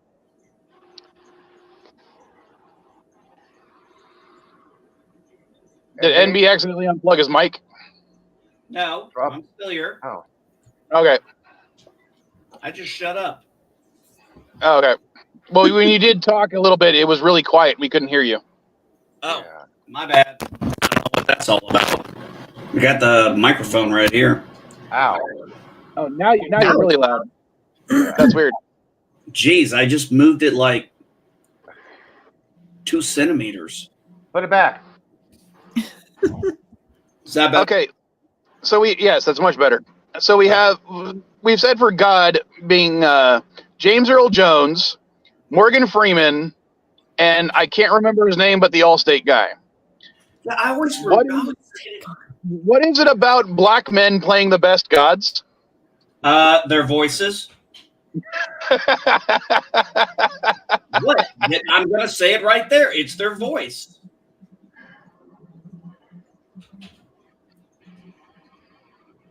That could be a whole different CNA stream one of these times. Like the best people who've played the Christian God, and it's the top 3 are all black guys so far. Seems reasonable. I don't have a problem with that. I definitely don't have a problem with that. And I remember when Bruce Almighty came out. Oh, The Catholic League in the U.S. was heavily against that movie because they cast a black guy as God. Didn't they? Wasn't God like a nerdy white guy in Supernatural though? Oh, yeah. Yeah. He was Chuck. Oh, yeah, he was Chuck. Oh, that's the funny thing also. That God, the guy who played that God, shows up in Lucifer. Oh yeah. Yes, Yeah. he's actually got a big role in Lucifer. And I remember watching this. I was like, oh, my God, they got God from Supernatural. I was like, this is just too funny. Oh, what I think is funniest about the Supernatural one, basically, I haven't seen it, but I read it. So, Yvette, if you're still in the chat, you can chime in on here. I think they're Basically- watching the newest episode of Doctor Who in the Underground. I liked it. The Supernatural That's- Chuck yeah. God basically becomes an incel, or at least acts like a really privileged person, and it's really funny, and they end up killing him. No, they don't end up killing him. They make him human. Is that what they end up doing? I haven't watched Yeah, it, but I read because- something about it. I thought it was really funny. No, he ended up becoming human because of the Nephilim. He became the new God. He rearranged heaven. He rearranged heaven to everybody's expectations instead of a one-lock room. It's not a personal heaven. It's everybody's heaven now. Yeah, it's like when Dean gets to heaven, he goes, "What memory is this?" And the old boy's like, "This ain't a memory, you idiot." I love Bobby. Yeah, I definitely need to go back and rewatch Supernatural because I stopped watching somewhere around season 8 or season 10. I don't even remember where I stopped watching. I think I missed the last couple of seasons of that show too. Again, it wasn't on anywhere that I have shows I watch, right? Like if it's not on Netflix, I generally don't see stuff. Although I do have Disney Plus that I can access as well. So if it's not on those, I just generally don't see stuff. Oh, the Devil's Advocates. Yeah, Devil's Advocate. Al Pacino's Devil was great. Yeah, Oh God, yeah. Oh, Dennis Haysbert. Dennis Haysbert. That's the Oh. Allstate guy. Dennis Haysbert. Okay. I don't know why I can't remember his name. He's an awesome actor. Well, you were talking about the fact that, we've got God and we picked 3 black people. And I said the voices, you go back to Shawshank Redemption. That's the first time I think I remember ever hearing Morgan Freeman narrate anything. And then it was like after that, he was narrating like goddamn near everything. His good enunciation. Yes. That's how he told his story one time about how to become an actor. He decided to enunciate every single word and every single line he said. That's why he has such a profound voice, unquote. Morgan Freeman's interview with Jimmy Kimmel. Oh, really? Okay. I'm going to have to, I'd like to see that interview, even though I don't like Jimmy Kimmel. Yeah, I know. I saw him live one time. I'm like, this sucks, man. Come on. Did you guys watch that podcast that all the late night shows, or listen to that podcast that all the late night show guys did during the strike? It was actually really funny. Some of it was like funnier than other things, but it was pretty good. Yeah, well, the problem is with these guys is they're not really funny unless somebody else is writing their material. And I'm sorry, that's not the hallmark of a good comedian. A good comedian writes his own fucking material. They were pretty good, actually. When Conan comes out, usually they have a crowd, a comedian do a crowd stand-up stuff for the crowd. Sometimes Conan will do it himself, and he'll tell his own jokes. Conan is a funny person. He does not need to write to be funny. Oh, Conan O'Brien is funny. I will agree with you. He does not need a writer to be funny. This man I would say, out of the late night hosts, Conan O'Brien and Stephen Colbert are my 2 favorite. Everyone else are very hit and miss. I kind of like Seth Meyers, although now I can't watch him anymore because whatever it is, Peacock stopped letting Canadian people see the shows on YouTube. Oh, you're kidding me. No. I know I need to get a VPN, but that's one more thing I have to pay for, and I really trying to cut costs right now. So okay. Yeah, it's interesting you bring that up, Dandelion. I was talking with my wife. She just had her birthday and went out, and I kind of talked to her. I said, "Is it just me, or does it feel like nobody's in the Christmas spirit this year?" She goes, "Yeah, nobody. I haven't heard a single Merry Christmas or Happy Holidays from anybody." Macy's has their holiday display. Happy holidays? And kittens yet?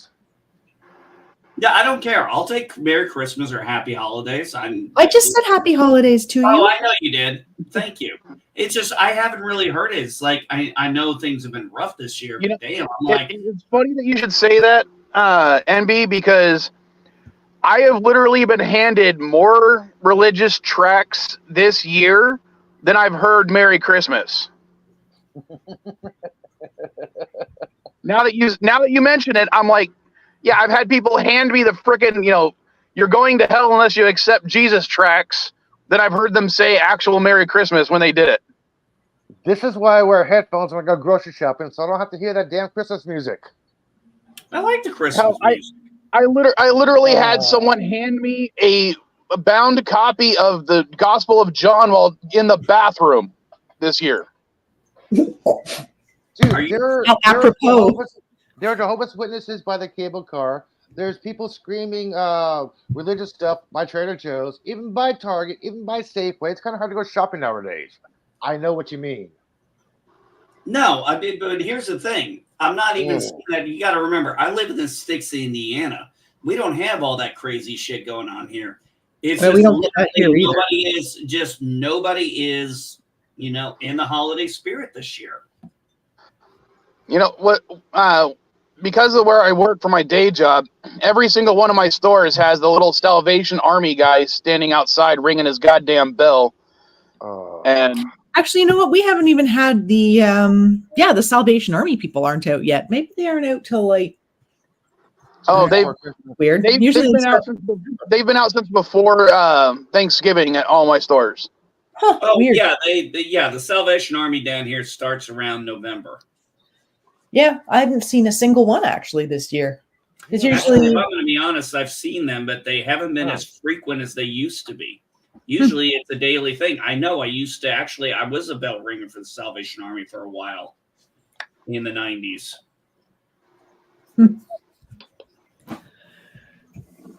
Yeah, because I usually give them some money when I see them, but I haven't seen them this year. Oh well, that's okay. I donated. I never give them money anymore ever since here in San Diego there was a court case. I want to say like in 2010-ish, where the Salvation Army had like 200 of their practitioners plead guilty to child molestation charges. Ugh. So from then on, I don't deal with them at all, and I can't stand them, especially here in San Diego. Just give your money to a worthy cause, get something in return. Girl Scouts. That's a worthy cause, and you get cookies.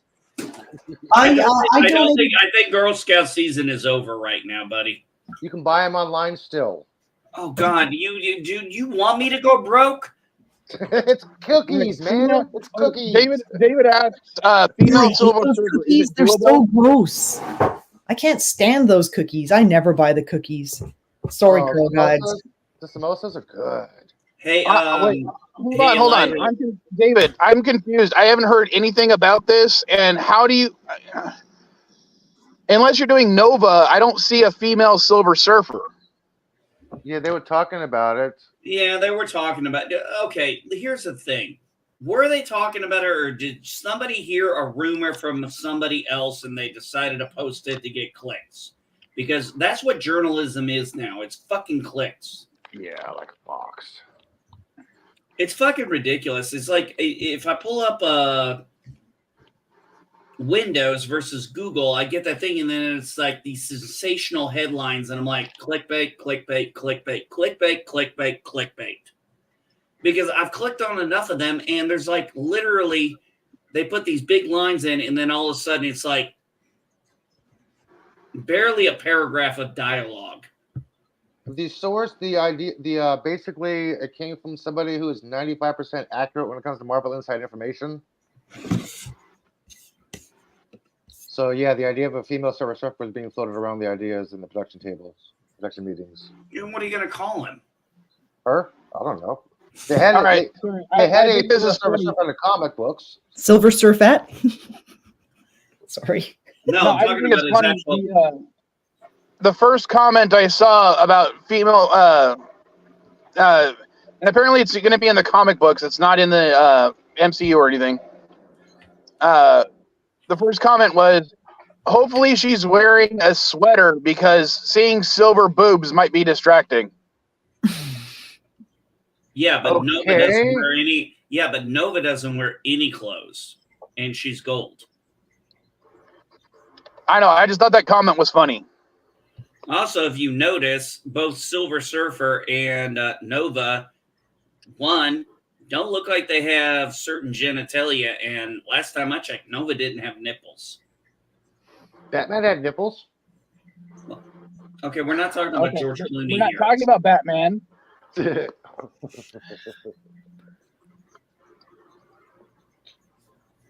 Oh, someone else trying to join up?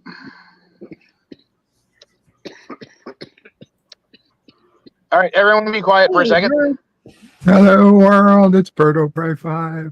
Cuppa. Cuppa, bird. How you doing, man? Hey, just so you guys know, Dandelion and NB Geek, your avatars aren't showing on YouTube. Oh. Well, look at That's that. weird. Weird. Oh, well. No, I've seen that happen before. What I've done before is, okay, Ed. I've got to do stuff. I'm not doing stuff. I'll just have no avatar. It's fine. Yeah, I can be a disembodied nipple. I'm fine with that. Yeah. No, that must be get it where back, Silver Surfer's nipples are. They're on the live Your stream. avatar and Right? change it Wait, back. we're talking about nipples. Come on.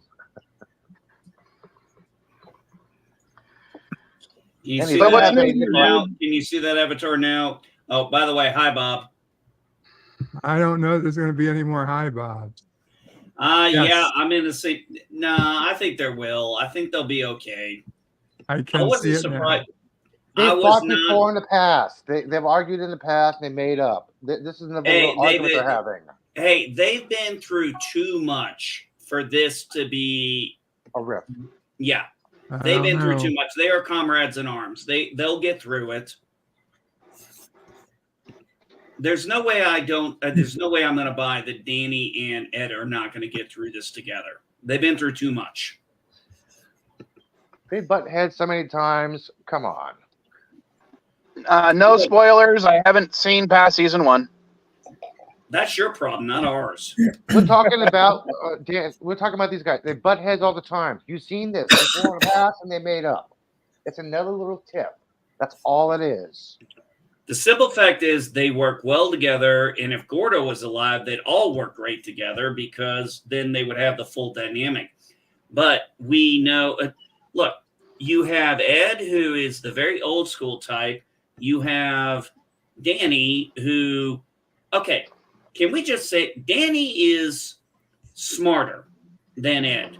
Ed has more experience and raw talent and everything, but Ed's also past his prime now, and he knows it. Yeah, but thank to Ed's daughter, he now knows how to grow weed on Mars. Well, there is that. I learned was surprised. something Like, hell yeah. Now, I was not, I'm going to say this, I was not surprised what happened with the USSR. They were hinting that very heavily in the first few episodes, that was coming. Yeah. And then you have the third problem where you have the us versus them, where you have the explorers versus the workers.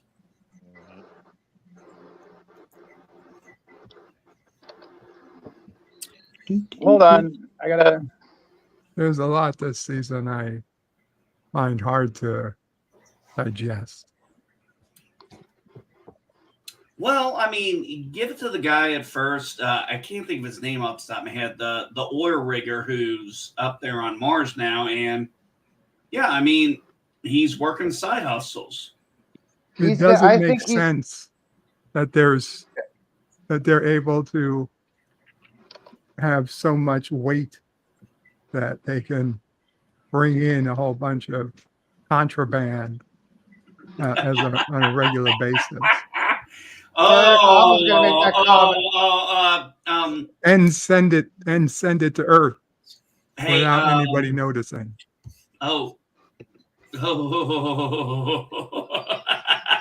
was going to make that comment. I wish I could tell you the contraband we smuggled back in our military stuff. But that you're not calculating to the ounce for the fuel needed to make it into orbit. No. MB, what Bert is talking about is you need, no matter how much is on the shuttle, is how much fuel you need. The more weight you have on a craft, the more fuel you need.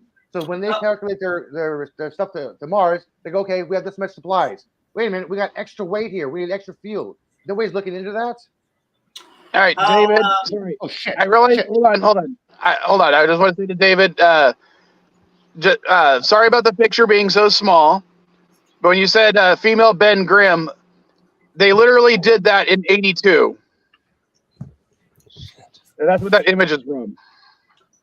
And to answer your question about somebody not looking into that weight, let's just remember what happened with the asteroid. It was a bad coil. Now, I need you to explain this to me. Were they basically saying that we sent the Imperial standard and they went with the Imperial standard, they fucked up the metric conversion? Just like a classic NASA mistake, yes. That's what I wondered.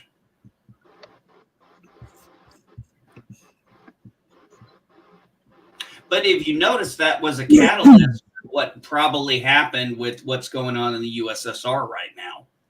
Yeah, but I after that scene, I said to myself, holy shit, Margot can never step foot on American soil ever again. Oh, wow. Who can't? Margot. See, a lot of that was very, very suspicious to me that the same guy who happened to be an asshole to Margot just so happened to be the guy most responsible for a cover-up, and you don't really feel so bad for him for what happened. is very convenient. Well, I don't know. Maybe the fact that because of what happened, he falsified the report to try and save his ass from the KGB. Let's not talk about spoilers because Mike hasn't seen season 2 yet. There. We're I talking changed my Yeah. avatar. I only finished watching season 1 this week. You're in for some treats. There. And I then changed Oh, my Elihu. avatar just for you and hold on. Before the friggin' live stream, Elihu gives me this giant spoiler because he's like, "Oh, so what do you think about X?" And I'm like, "What are you talking about?" "Oh, that's the end of season 2, not season 1." I'm like, "God damn it!" Sorry. there. I changed my avatar to be more festive just for you, NB. How's that? Oh, that's pretty. That's very pretty. The otter is now wearing a Santa hat. You know what I need? I need to find a still bandana that is just, red and white in the right spot. So when I fold it up, it shows the Santa hat. And on one of the end pieces, having the little cotton ball that I can put for the long ball. You know what I mean? It's funny. I changed my avatar and then I changed it back to my Yitza original, and it's still the one, and it still looks like the one with the guy from Cheers in a Starfleet uniform.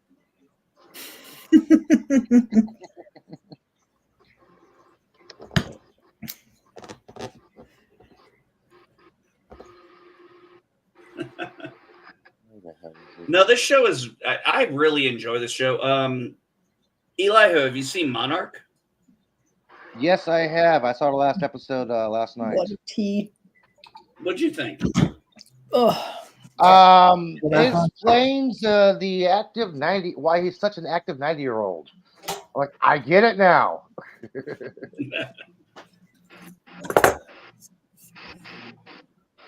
There were certain issues I had with that episode. One being the fact that there's no way when he fell down, he'd suddenly get back up and start moving. I'm sorry. Where he was, once you're down, you're down. Yeah.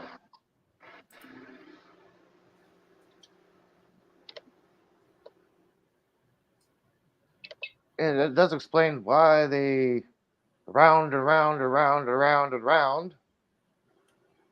There's a little hint to the blue lights. I like that. Yep. I did like that.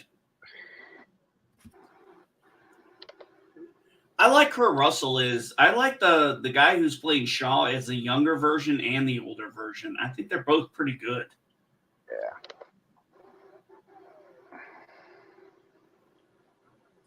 Oh, that's interesting. What? Oh, something weird with StreamYards, that's all. Oh, okay. I was trying to do something in the background and it wouldn't let me do it. And I'm like, why? And I realized why. Oh. I need to Geologia. I'll be back in a few minutes. Hey, Bird, how are things going on in the boroughs, bud? Yeah. Same old. Any streams you doing soon? Not that I know of. I might do a rando stream once in a while, but nothing planned at the moment.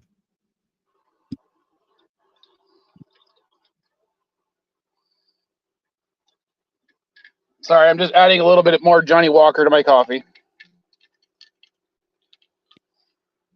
I was looking but I might have to stream this morning, but I forgot you were on. Yeah, that's good. Well, you can still stream when I'm streaming. I mean, I don't have an issue. Yeah, okay. I understand that, but I just assume if someone else is already streaming and I can come on the chat, even better. So I just hang out here. Well, you're always welcome on the CNA stream. Thank you. I'm probably going to have to depart because I've got my kettle on again in order to make more tea. But my kettle will be noisy and right next to me. Oh, that's that. Sorry, that's Mrs. Vile's niece. Nice. That should. So if she's listening, she'll hear me say that. Nice. Yeah. So the my kids are the Vile children, and then her nieces and nephews are the monsters. That's how we differentiate them. My goodness. Vile kids and the monsters.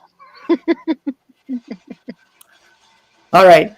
I will probably see you all next Sunday. I'm going to let my kettle be noisy without disturbing everyone else. I'll just go back to hanging out in the chitty chat. Are you going All for right. Sunday. I went hiking yesterday. I'll probably just go out for a regular sort of walk at a local park today. What is a regular walk for you? Like less than 2 hours. Ah, A hike is generally over 3 hours for me, and a walk is like, up to 2 hours. Whatever it takes me to just hit my 6 kilometers for the day. 4 miles for you people. Yeah, I had just recently started going back to the. I'd been on the Bowflex here for a while at the house, and then I started going back to the gym after I maxed it out. And yesterday, I did the longest cardio I had done in forever. I went walked 3/4 of a mile, got on a cross trainer, did another 1/4 of a mile, and then got on the row machine and did 1,000 meters. That's good. Well, I guess I don't actually know what 1,000 meters is because I don't know how to measure that. It's about 1,000 yards. 1 mile is 1.6 kilometers or 1,600 meters. So you did a about meter and a yard are almost the same length. 0.6 of a mile. You did about 1,000 yards. Just over half a mile would be 1,000 meters. And I did kind of a cardio weightlifting, and yeah, it was fun. It was a good way to kill a few hours. Nice. Well, it's good for your cardiovascular health to get a bit of cardio in. Well, I am trying to lose weight. Strangely enough, I have actually put on weight, yet I've lost inches. Well, that's good. That means you're building muscle. I know. Yeah. And I know muscle weighs heavier than fat. But it's been funny. It's like I'm still the same weight. I got on the scale. I was 268. But here's the thing. I've dropped the pants size. My wife went from being able to just put her arms around me to being able to touch her hands together to now she says she can hug me and interlock her hands. There you go. So I'm like, obviously something's going right. Yep. That's Her good. arms are getting bigger. She's getting big arms. Maybe she's turning into a superhero, one of the stretchy ones. My wife's 4'8". I don't think Oh, that's good, MB. anything. Yeah, I mean, weight really alone isn't a very good gauge of health, right? Yeah. Yeah, no, I know it isn't. That's why I So, said it. well, it's good. If you're dropping sizes. Sorry, my kettle's getting really loud. Twitter. All right. I will Later, catch you all Dave. Thanks soon. for joining. Yep. Have fun, everyone. Hey, Mike, did you just change your title to the Wheel of Time? Or when did you do that? I didn't. You did that. I did? When? When you started the stream. It's been Wheel of Time on your cross streaming since the beginning. Oh, I thought I don't know how that happened. Because, yeah, I always think it's funny. Whenever you're cross streaming, I get a notification for your stream, but not mine. Weird.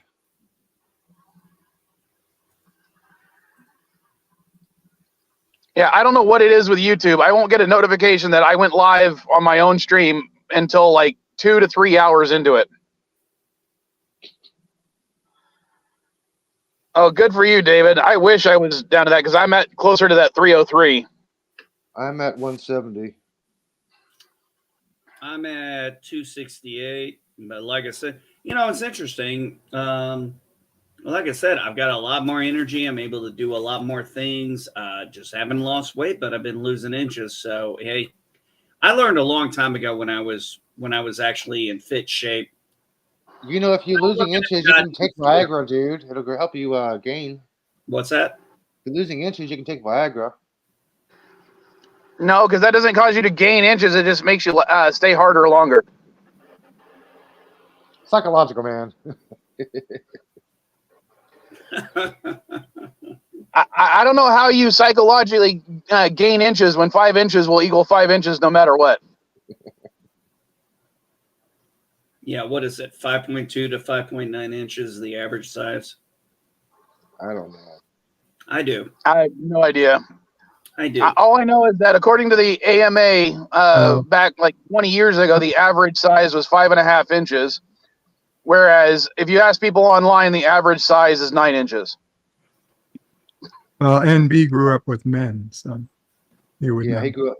Yeah. No, I never said no, Dandelion. I never said I don't mind talking about sex. I just don't talk about my sex life personally. And I don't want to hear about other people's sex lives personally. That's a key thing I don't want to hear about.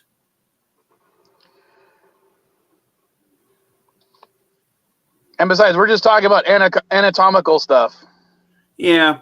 No, actually, just for shits and giggles, one time I looked it up. I think the problem with most men is we watch porn, and I think they use some tricks to make those dicks look bigger than they really are.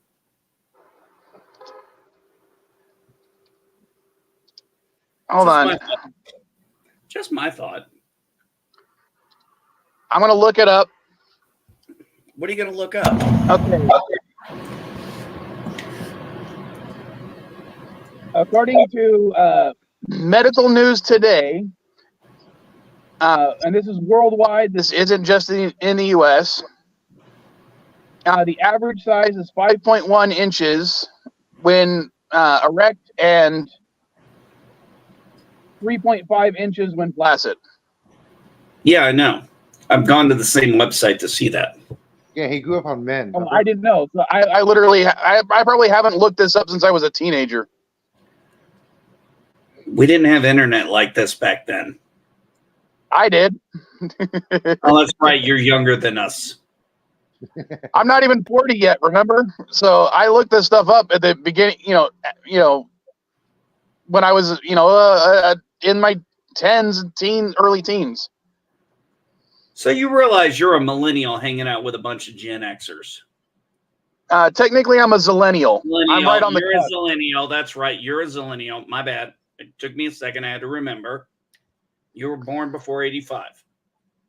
Yeah, I showed my kids, my younger kids, the route I walked to school starting in the 2nd grade. And they were like, "You walked this every day?" And I'm like, "I walked it back and forth every day. Like, this is like a mile." I'm like, "It's almost 3 miles." When I was in when I lived in West Virginia, and I was about 6 years old, I shit you not, I got into so many fights at the school bus before and after the school bus. I just stopped taking the fucking thing. I swear to God, one day in the middle of December, I started walking and I kept walking. And one of the kids goes, "Where the fuck you going, Jesse?" I'm like, "I'm going to fucking school. I'll see you there." And from then on out, I walked to school. And I lived in West Virginia. So, yes, I went up and down hills to walk to school. Both ways, in the snow. In the snow. Yeah, it was in the snow at times. Uphill both ways. Sorry, I'm in Southern California. What is this snow you speak of?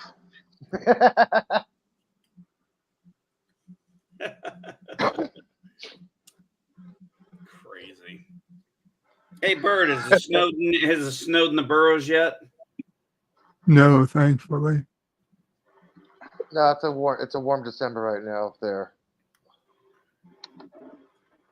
Great. Now Daddy says, I had an hour-long bus ride to school, would have walked to school in the time to turn around and walk back.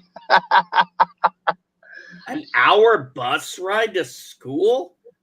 Wow. Where the fuck? You lived in Canada.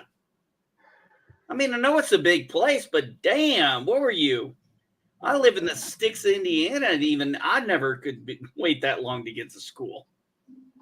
Yeah, what's funny about this is the difference between even my kids. Like, my younger kids are, 8, 13, and 14 right now, with Caddy being 19. When Caddy was in junior high and high school, I was all too happy with her taking the bus to school. I was trying to advocate for it. Her mom was the one that was against her taking the bus until there was no choice. And then my younger kids, I don't think I could trust them to take the bus. I don't think I would trust them to walk to a bus stop to take the fucking bus at this point. I don't. Maybe it's just me. I'm weird, or maybe they don't seem as mature at 14 than Caddy was at 14, and that's shocking because I don't think Caddy's matured at all since she turned 14. You hear that, vile child? You're not mature. You're immature 18-year-old. She's listening. Oh, yeah, she's probably still asleep anyway.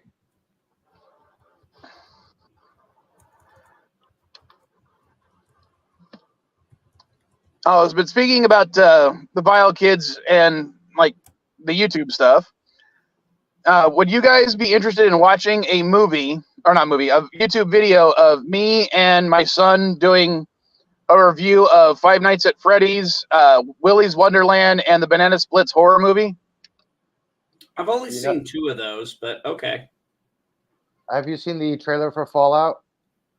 No, I don't want to watch anything until the show comes out because I love Fallout too much. Okay. I want to be surprised.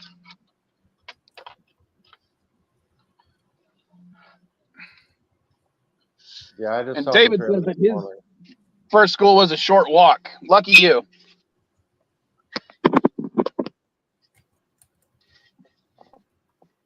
No, my elementary school was a bus ride, like a 10-minute bus ride. High school was a 15-minute walk until they built a freeway my sophomore year. Then I had to be forced to take the city bus.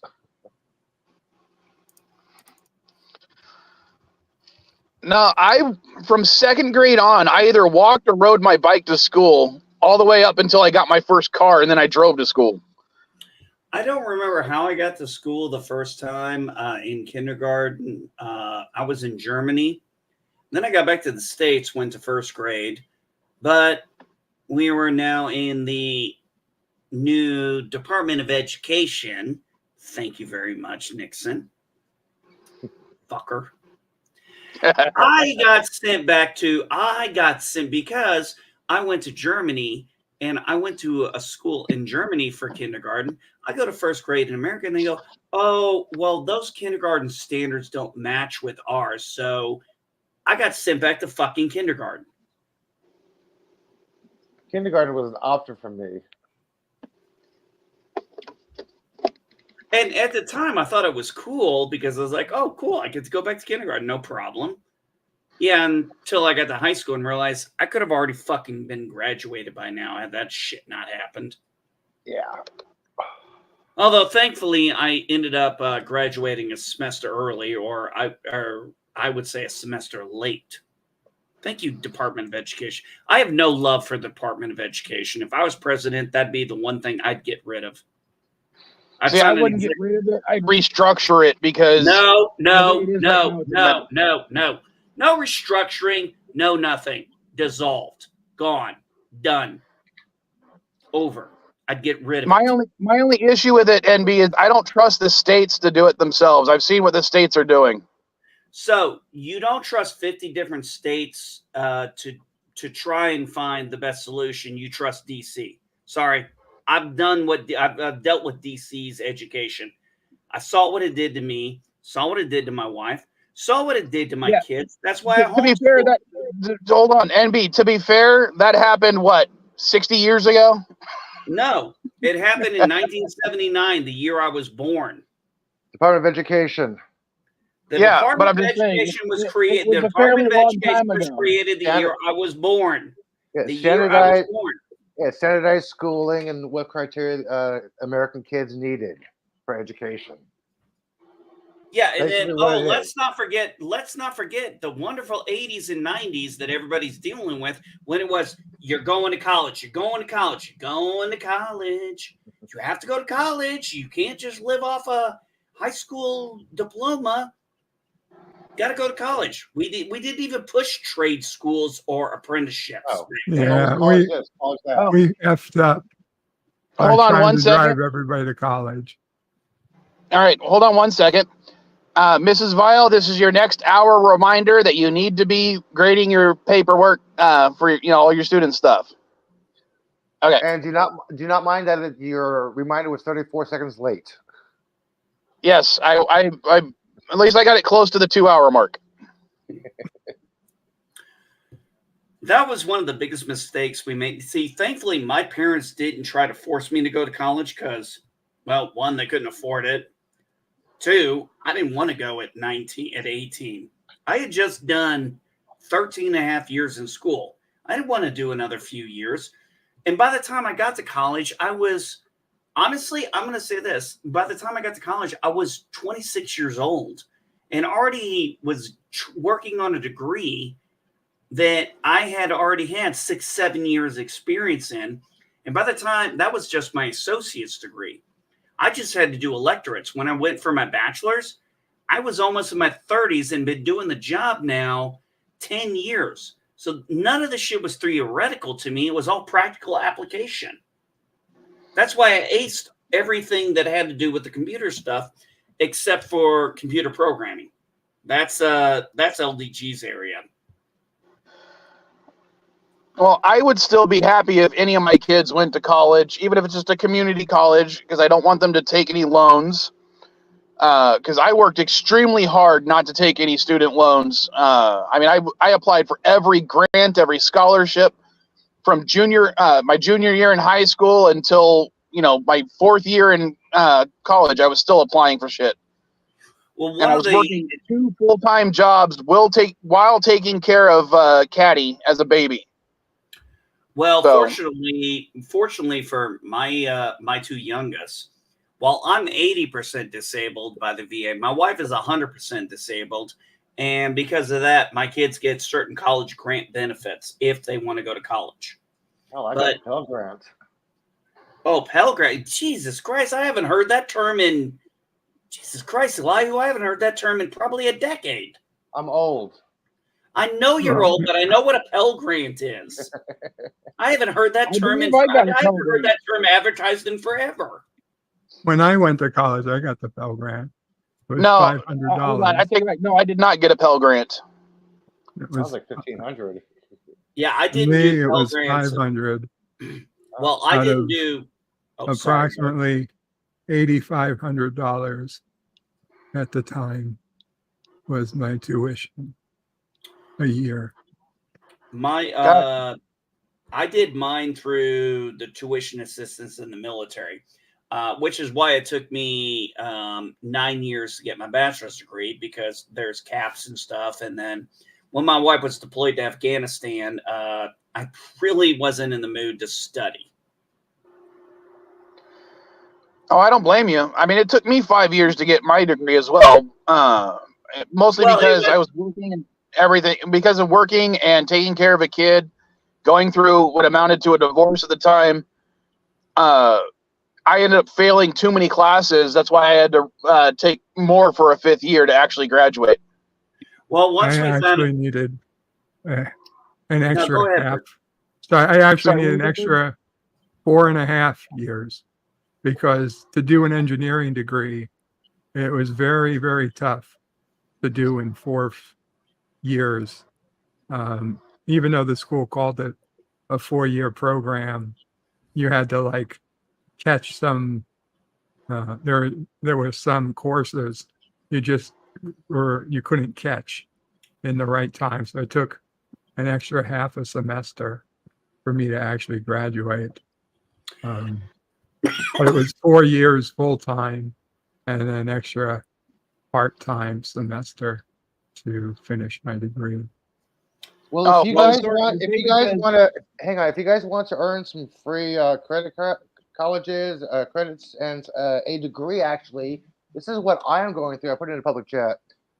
Free. Sometimes you may pay max $75 for materials and other stuff, but ask the stuff your classmates will share your information in the books with you online, or you can actually find it online through some other websites. But I'm getting my BA through this website right here through Australia. So you guys can actually take these classes right here, whatever you want. There's a little box that says, what do you want to learn? Computer programming, astrophysics, medicine, architecture, stand-up comedy, acting. Find it, put it in the search bar, and it'll give you options for classes and where you can take them online. Well, there's a reason, Elihu, why I have Good luck with that. Yeah, Elihu, here's the thing. I don't want a master. I already have my BS. I don't want an MS because then I would be overqualified for any kind of job I want to do. I have a BS, but I'd rather get a BA in like business management because I think that would help me with what I want to accomplish now.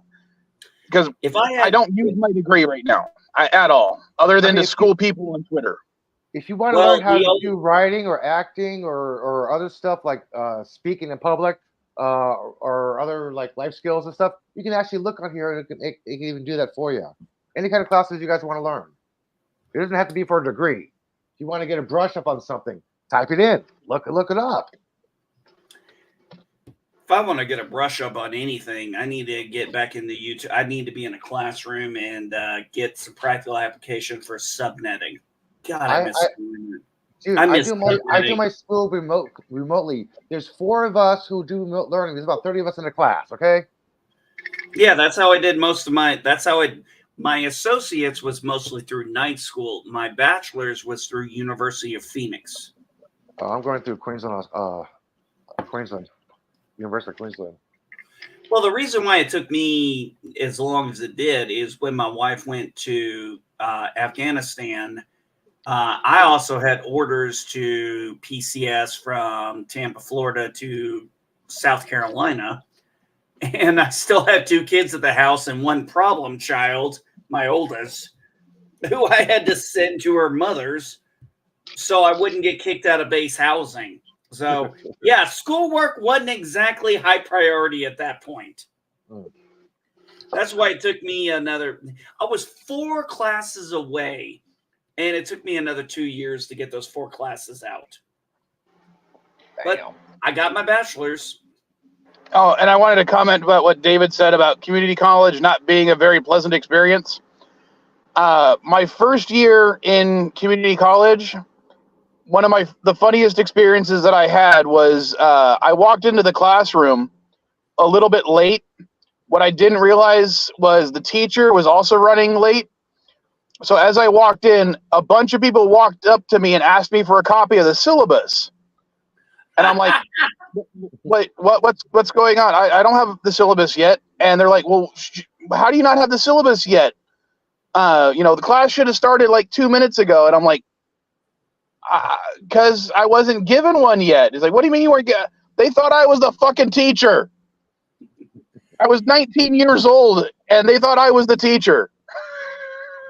I'm going to tell you the 2 best classes I had during my associate's degree at night school was because I didn't go to a typical college. I went to night school on the base, and then I went to University of Phoenix after I got my associate's in science, and then I did that for my bachelor's. The 2 best classes I took, though, during my associates was my critical thinking class, that and my macroeconomics class. I'll tell you what, for 2 classes that had nothing to do with computers, boy, did they expand my mind. And Elihu, I got to be honest, when I think of my critical thinking teacher, honestly, I think of you because, damn, you're almost a dead ringer for him. Except you're not white. Except you're not white. I'm not white. The background is white. No, I said the only difference between you and him pretty much is you're not white. Who's in that picture with you? Sean Gunn. Who's that? Who's Sean Gunn? Yeah. Craiglin? I don't know who he Okay, is. I don't know. Is he an actor or is he a friend? He's an actor. He's in Guardians of the Galaxy. Craiglin. Okay, I don't watch Guardians of the Galaxy. Oh, But that's cool. he's James Gunn's brother. I don't know who that is. Oh, was he Kronk? Oh no, he's the guy who got the the whistle thing. Yes. Yeah, okay, I know who you're talking about now. Craiglin. Yeah, now I know who you're talking about.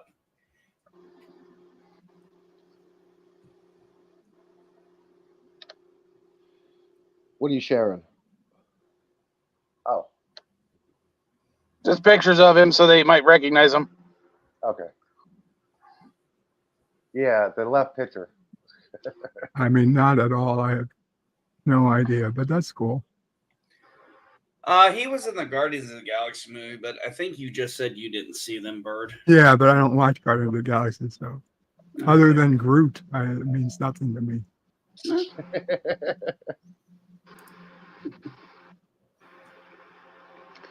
Are you in your Snuggie? Yes. Are you kidding me, man? I finally bought this thing off of Amazon about a week ago. Hey, man, I got a big house, and it was built in '95, so, you know, it's a little bit of an issue to heat at times. Hey, certainly we're skipping corners. Hey, I don't blame anyone for trying to save some money on, gas and electric, so. That's the thing. I don't have gas. I have electric and propane. Oh, NB, the picture, my icon. I cannot take that picture. Sean took the phone from me and then took the picture. I can tell they were talented at taking sharing pictures. I was dressed in my little Superman Clark Kent outfit, and James Marsters was sitting right next to him. I mean, he played Brainiac in Smallville, right? I was debating to get a picture with him or Sean, and it was like $5 difference. But I found out Sean wasn't doing table photos because he likes to talk with his fans, so he lost his voice. And James is kind of looking over at the same time, kind of overhearing the conversation. And Sean taps on the table like, what? He grabs the phone, looks me over, opens up the app, takes a picture. I'm like, thank you, Sean. He's like, thumbs up. I kind of look over, and James is like this. Hang on, I'm gonna show you. You see James do this. So that you got that picture when you were in that little Clark Kent suit of yours, huh? Yeah, I'm like, I'm in a Superman outfit. James played Brainiac. That'd be cool, but Sean's right there. They're both cool guys. $5 difference. Sean's like, grab my phone. Like, okay. So he's like, shakes his head because he's like, he took a picture with my brother, not me. I didn't want to upset Sean. Like, I just walked away. Like, okay, I got a picture. That's cool. That's awesome, buddy. Some of my favorite stories are, just running into actors at conventions and stuff like that. Like, I ran into Lou Ferrigno in the parking lot of Comic-Con once. No way. You're bullshitting me here. And you ran into the original Hulk. Yeah, and we're standing in by the frickin' elevators underneath the convention center at San Diego, and all he's telling me is, "God damn it, I can't hear out of this ear right now. It's really bad today, and it's gonna suck because I got to deal with so many fans." And I'm just like, Mr. Hulk. How about getting bumped into a kid twice, finding out that kid is running around on the floor, finding out that kid is actually the kid that played little Leia in the Obi-Wan Kenobi series. She bumped into me twice. Really? I'm like, what the hell is this kid running around, right? I go down to the second floor. Kid bumps into me again. I'm like, damn, where's his parent at? I didn't even know who this kid was. She's wandering around the floor everywhere. No, so my favorite convention story is not even mine. It's my buddy Moose's. I may have talked about Moose before. He's disabled. He rides around in a little like rascal scooter type thing. Mm-hmm. And while at one of the conventions, he accidentally ran over Seth Green. I'm missing the problem here. Well, I didn't say that was a problem. The funny part of the story was he waited in line the next day to see Seth Green at one of the panels to give him a "I'm sorry for running you over" card.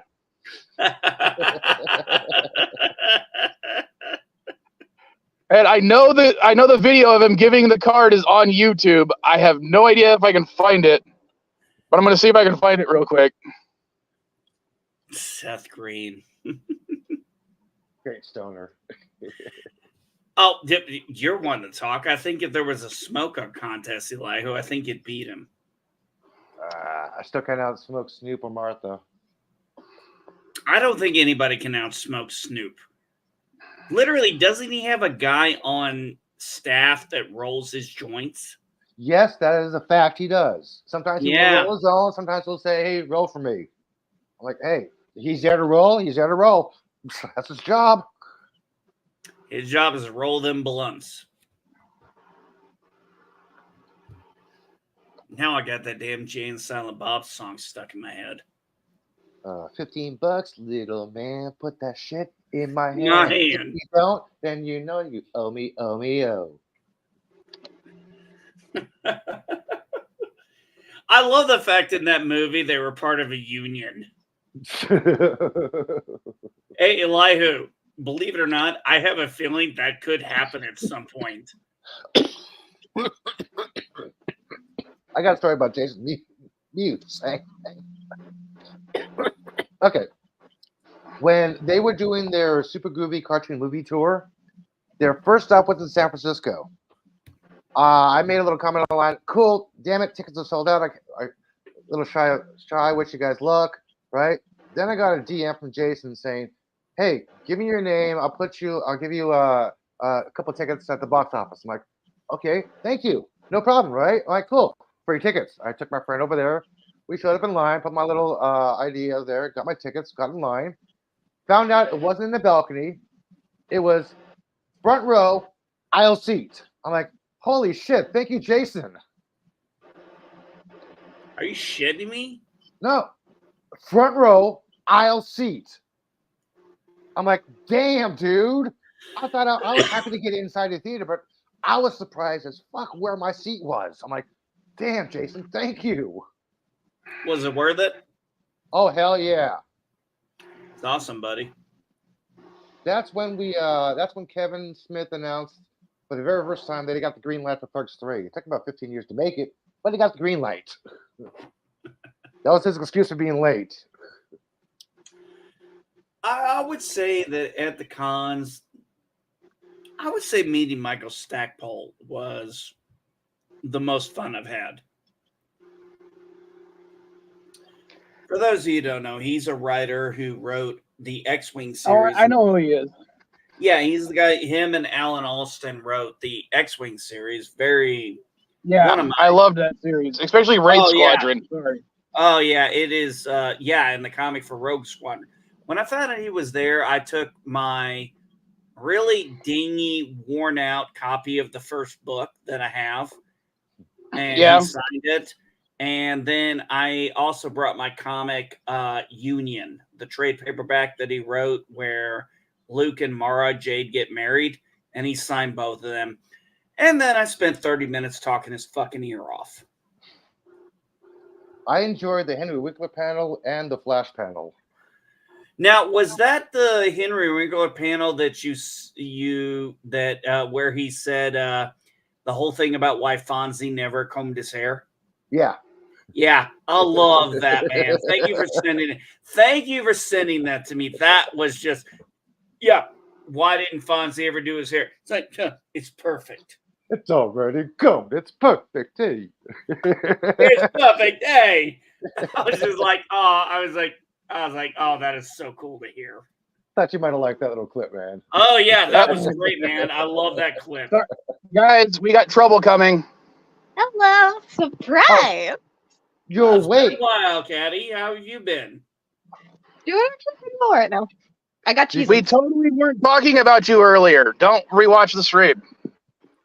Yeah, you will not hear anything about your dad calling you so immature. That I am. I'm not going to fight it. Oh, okay. Well, I might have something good coming this Christmas. My daughter says she's going to show up on the 23rd and take some days off. So hopefully I get to see her and my grandson. That'll really be nice. We were all planning for Thanksgiving, but Thanksgiving did not work out. Everything kind of fell apart.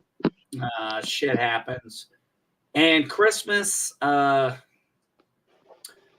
Christmas is a little complicated in this house.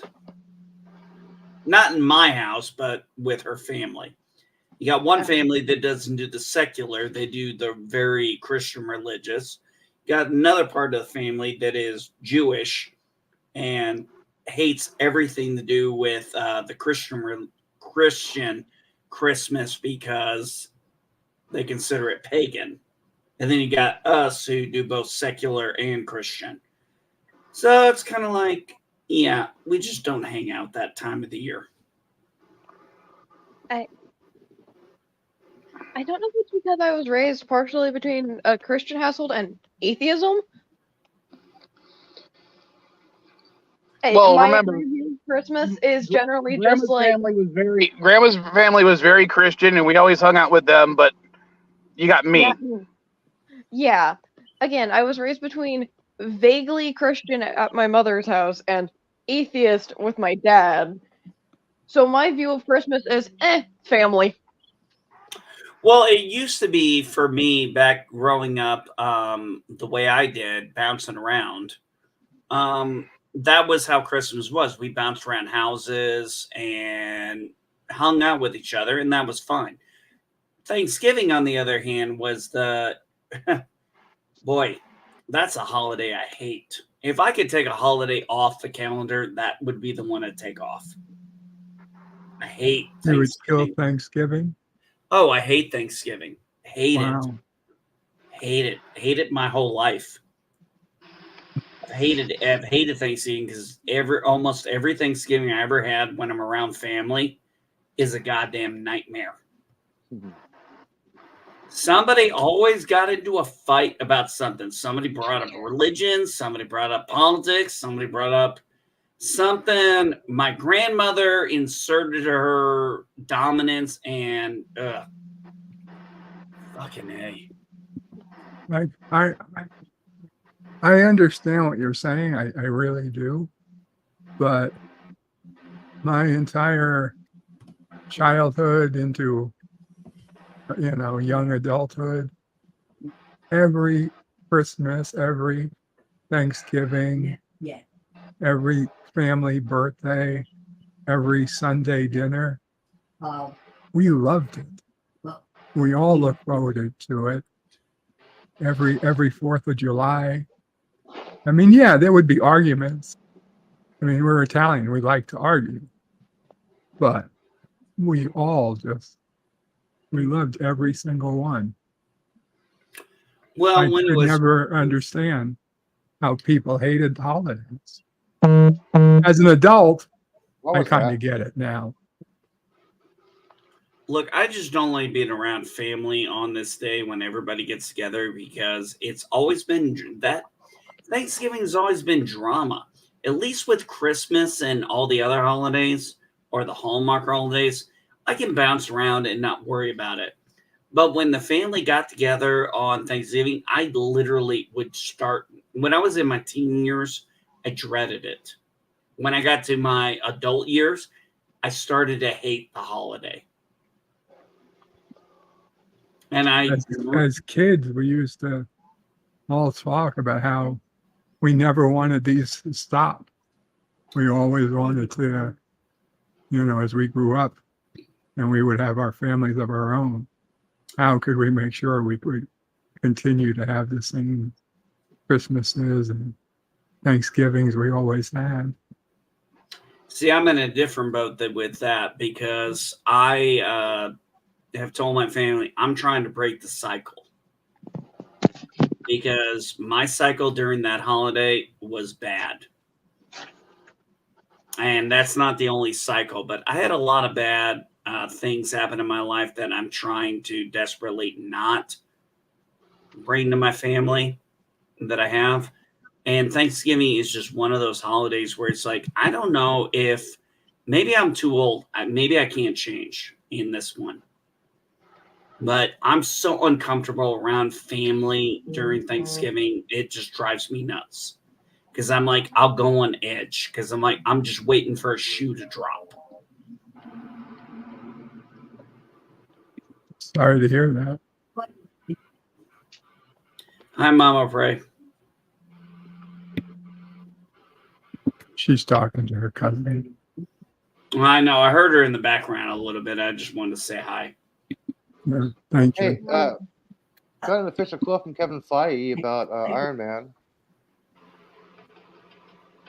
He says, quote, "We are going to keep that moment and not touch that moment again. We all worked very hard for many years to get through that. We would never want to magically undo it in any way.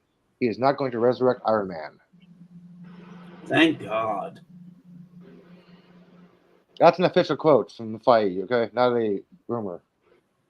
Well, it needs to be that way because that's where it started to water down so long ago. I mean, this started back in the 90s. You kill off a character and then you resurrect them. No, that negates the death. Come on. They've been killing off people and resurrecting them since Spock. Well, because also killing someone and bringing them back in any kind of way also then starts to build distrust with your audience. Because how do they know that if they get attached to this character and you do kill them to make a very big moment, you're not just going to rip the rug out from under them again. Well, look at Lower Decks. Look at Lower Decks. They resurrected a character after they killed him off, but they never explained how he came back. That was kind of funny. I don't know. Even in TOS, they killed Scotty. I want to say this.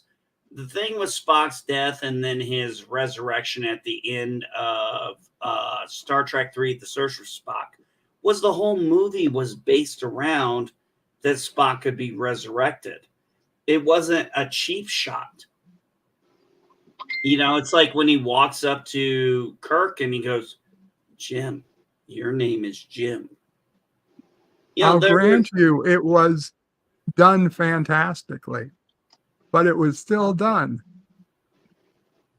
It was still we're going to kill off our most popular character, and then we're going to bring him back in the next movie. Well, actually, there was no knowledge that there was going to be a third movie. Of course there was. Not necessarily. You got to remember, Star Trek is niche. They left it open, though. They left it open. Oh, yeah, absolutely. They left it open. They left it open in also Star Trek 4. But that's the point. I mean, at the end of the day, it's an open-ended story. Exploration is always open-ended. Walter Cronin said he still hasn't found those nuclear vessels. I'm sorry. Someone just say niche when they meant to say niche? No, I said niche. Why? Tomato, Caddy. Yeah. I'm not saying it that way. It's niche to me. Niche. Just like I say, wash. Yeah, you gotta take your car and park in the garage. No, I parked my car in the garage. I am not like I'm not from the boroughs. I don't talk quite like that. I'm from the Midwest.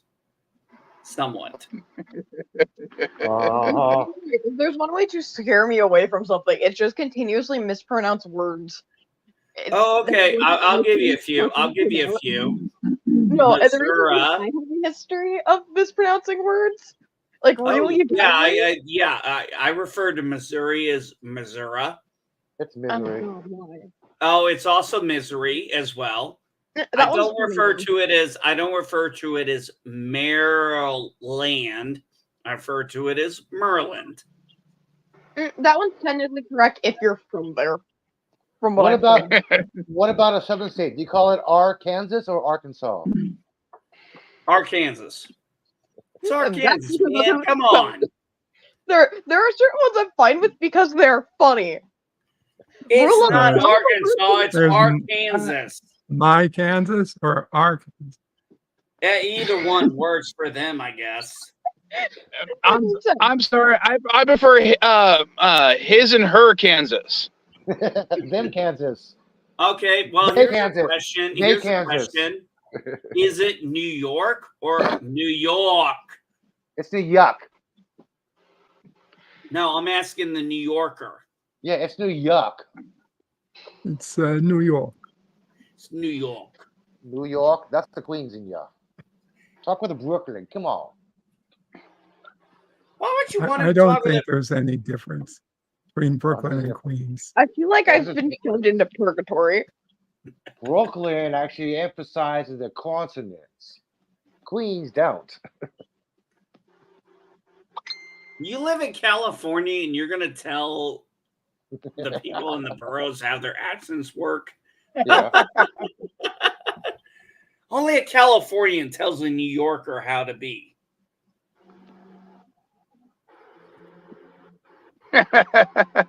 Yeah, because they have the best arguments. Fuck you, fuck you. No, fuck you. Flip each other off, they walk away. That's the best arguments. California, we just beat the little shit out of each other. Hey, love I'm New Yorkers for walking that. here. Yeah, I love New Yorkers for that. The best way I can ever describe when I'm talking to my friend, because from New York, and when our the way we talk clashes, my reason of why I say things differently is because California, we talk fast. Oh yeah, we always do that. We always talk fast no matter what you say. No matter understand. It doesn't matter what's going on. Fast. We are a very fast.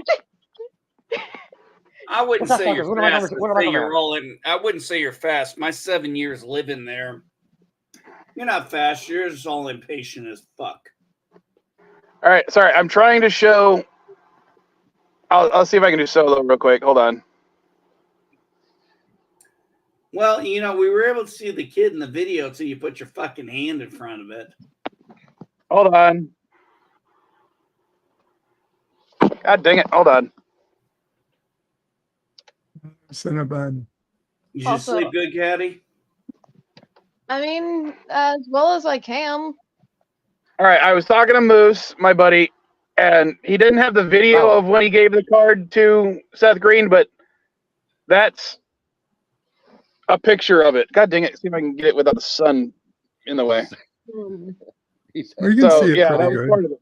Yeah, Yeah, we can get the. That's a impact. pretty good picture right Okay. there. Nice. No. Trying to show one phone while holding the other phone. All I can think right now is just y'all make your entire lives basically Star Trek. I've done the same thing but with a completely different franchise. How do you figure I've made my whole life around Star Trek? No, it's a And fair I'm specifically assessment for me. talking about mainly my dad. Oh, your dad. Okay. Oh, He's well, he just gone popped now. out. All right. Oh, So what's the wait. franchise, Caddy? Franchise I've been obsessed with since a very, very small child. How to Train Your Dragon. Oh, Upon really? realizing that I can, in fact, watch the entire franchise in chronological order, that is what I've been doing for the past few days. Have you Is played that I'm like Dragon Ball? confused because my Yeah, entire it's- thing isn't revolving around Star Trek. It's revolving around nerd culture in general. Well, And what's the biggest part of that? yes. Well, Star Trek is one of the pillars, but even on my avatar, the whole thing was supposed to. It's got a Voltron knockoff. It's got a Star Trek knockoff. It's got a Star Wars knockoff. I'm running around Uh, dressed as Link in the background. Right, I do. You know what, Mike? I'm sorry to say, I'd actually like to hear Katie's view on why she likes How to Train Your Dragon. I grew up watching the franchise, and I enjoy the fact that the franchise grew up with its audience. Oh, that's awesome. I And think I only saw the first movie, so There's a TV show too, dude. yeah, I know there was a TV Oh, show. I was going to ask her if she watched that too. there's 2 TV shows actually. Oh, really? Yes, so on Peacock there is Writers / Defenders of Burke, which covers the what happens directly after the first movie. You can also watch Gift of the Night Fury. It's not on Peacock. I think it's on Max, and that's the one that I had to watch, and like buy like a 7-day subscription to watch it, and then immediately cancel it. Yeah, I did that when I had to do that with the Five Nights at Freddy's thing. Yeah, no. So Peacock has Riders and Defenders of Berk, technically 2 different series, but also it's just they are very connected. You can tell it was just season 1, season 2, but for some reason the people decided to give them 2 different names. I don't know why. And then, of course, the one that mostly everyone knows, if you're talking about How to Train Your Dragon TV show, you're talking about Race to the Edge, which is a Netflix original show, and it is probably my favorite, if not second favorite, of like the entire How to Train Your Dragon franchise. I adore this show to death. It is surprisingly well written for being a Netflix spin-off of a popular franchise. And there goes your daddy. Go bye-bye, Jim. Yeah. You scared your dad off. I could talk for hours about this franchise. But the only thing I'm going to be doing is there is 2 different things that I'm just not gonna touch with a 10-foot pole while I'm watching all of this chronologically, which is 9 Realms, which is the modern day spin-off, which is on Peacock. I don't want to touch it with a 9-foot pole. I've seen the first season and I don't want to watch any more of it. This is not a CNA Star stream Trek unless Discovery something doesn't go wrong. Of your whatever it is you watch. And then and How to Train Your Dragon 3. As much as I can say it's a great movie, it's has good themes, has good plot, it does not fit How to Train Your Dragon's core themes. And because of that, I do not care about it. 2 was pretty good. Like, How to Train Your Dragon 3 is a great movie, if isolated.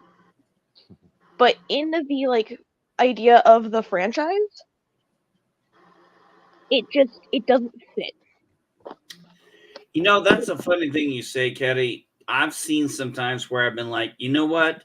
This would have been a great standalone movie. But it was packed in with a trilogy, and I was like, you know what? This could have stood on its own. So I get what you're saying. It doesn't fit in the grand scheme. It fits in the standalone area. Well, the reason that I like to say that it just doesn't fit is because How to Train Your Dragon 3 essentially combats the main themes of the rest of the How to Train Your Dragon franchise, which is essentially nature versus nurture. Because you watch Hiccup and Toothless create this very strong bond, and then the third movie, they completely throw it away to have Toothless go make babies. Seriously, that's basically what happens. They do a redo of essentially Vigo Grimborn from from Race to the Edge. They repackage a different villain.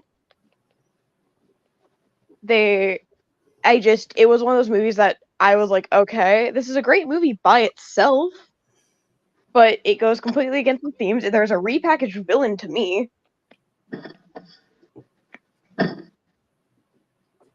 And so it was more or less just like, if I could rewrite this movie, I would. Well, Caddy, yes? Do you want to do a video on this on the channel? Oh, absolutely. I know way too much about it.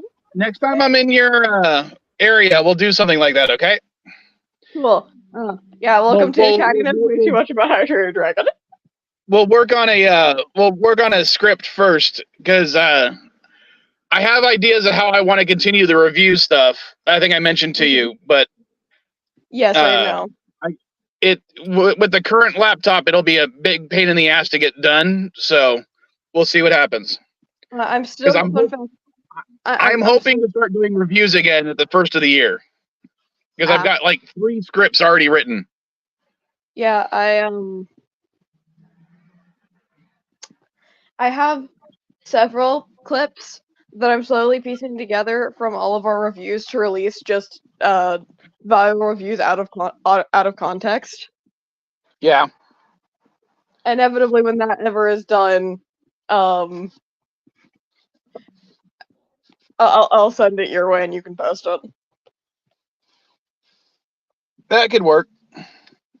If you want to post it to your TikTok, because I'll post it to the TikTok to the even though I haven't posted anything to the TikTok in like a year, and yet I still get like a notification every week of a new subscriber. I've got like 1,000 subscribers or something at this point. It's weird. How the fuck do you have all these subscribers yet on TikTok, yet I got 2 accounts and I only get about 250 views? Because I don't know. My videos aren't getting views, but I keep getting subscribers, and I don't know why. Magic. It's called bots. Well, I don't know about that. You got my youngest daughter who's on TikTok, and she has shit. How many fucking people does she have on her channel? Oh no, there's a lot of times if you're not getting more views on your videos. Oh, I don't care about how many views I'm getting. Well, I know my target audience. I have no themes, so I don't care. I don't even have a TikTok. Oh, I'm getting old. I said a TikTok, not TikTok. Wow, like calling it the YouTube. Shit, I'm getting old. I just wish my daughter would change her fucking goddamn. God, when Yeah, I have to pause and go, oh God, How to Train Your Dragon is my version of Star Trek, and I just had to sit there and pause for a few seconds and be like, fuck, I'm screwed. David, I prefer the animated G.I. Joe movie over the Transformers live action movies. But Transformers cartoon movie over the live action G.I. Joe movies. I would take the G.I. Joe cartoon movie over the Transformers movie. It's somewhat better animated than not. Like the animated G.I. Joe. Of course, animated Transformers. Live action. Never heard about G.I. Joe, so I assume I have to go with Transformers because I've literally never watched a G.I. Joe movie in my life. Jesus Christ, I didn't duet the guy. You've seen the live action ones because we saw them at the drive-in. I have?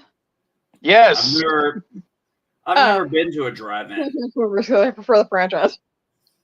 Dude, you don't remember hiding in the trunk to go into the drive-in? Wow. We didn't have drive-ins. They were closed down during my day.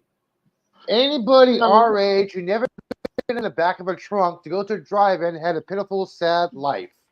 Hey, I put one of my friends in the trunk of the car and we went to the car wash. No, okay. No, that was funny because he got in the trunk. I don't remember why we did it, but he got in the trunk of my car. And we decided to go through one of the mechanical car washes. And he's like, can I get out? He's like, no, you can't get out right now. And I'll never forget how he said, he goes, we're in a car wash, aren't we? From the truck, we're like, yeah, buddy, you're going to have to wait a few minutes. I weirdly love car washes. I don't know why. At the car wash. Maybe you should get a license, buy a car, and take your car to the car wash. He said buy a car, not take his car. I just want her to get her freaking license. She's 19 and she doesn't have a license yet. She's almost 20. I never had a license. My ex-wife still doesn't have a license. Hey, I never had a license. I live in a big city. Don't need a license. Public transportation. You know, I'm gonna go with Elihu here. What does she fucking need a license for? She lives in California. Because then I can go pick up my sisters. Yeah, and your brother. Want to? As much as I love my siblings, it doesn't matter. They want to see her more often because she only get to see each other when I pick her up most of the time. Indeed, there are certain parts of California where you need a car. Like, say you live in Temecula, say you live in Oceanside, say you live in Vista, you will need a car if you live in Central Valley. There's really no public transportation, but big cities like San Diego, Yeah, not only that, and LA, where she lives, Long Beach. In Poway, only half the town even has public transportation, and they shut it down on Sundays. Yeah, so there are parts where you do need a car. Sounds like what Jacksonville did back in the 80s. So if she wants to see her sisters and her brother on a Sunday, she has to get a ride from somebody. Okay. And if she actually were to take public transit down, since she has to go all the long way around, it'll take her 2 hours to get to there, and then 2 hours back. Okay. I listen to music the entire time. Okay. She's also how old? 19. Katie, how old are you? She turns 20 next month. Okay, and how old are her siblings? 13 and 14. Okay. I'm And missing the problem here.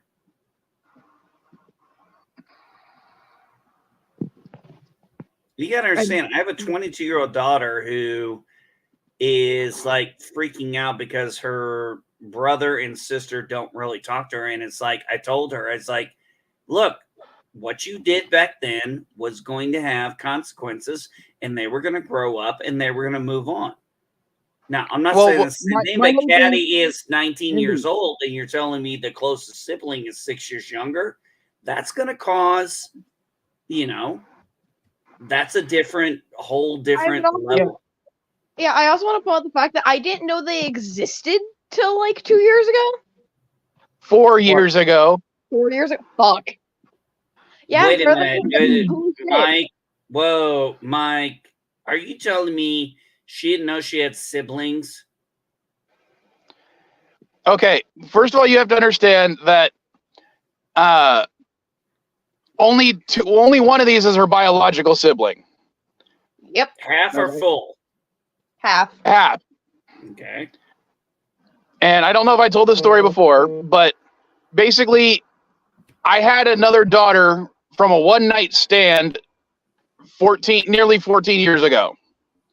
Great job, and buddy. She didn't come into my life until she was 10. And her half-siblings, which are not related to Caddy at all, I consider my kids, even if they're not my kids. Just as I consider them my siblings. He used to like playing in the rain without a raincoat. So I had a one-night stand. You know what?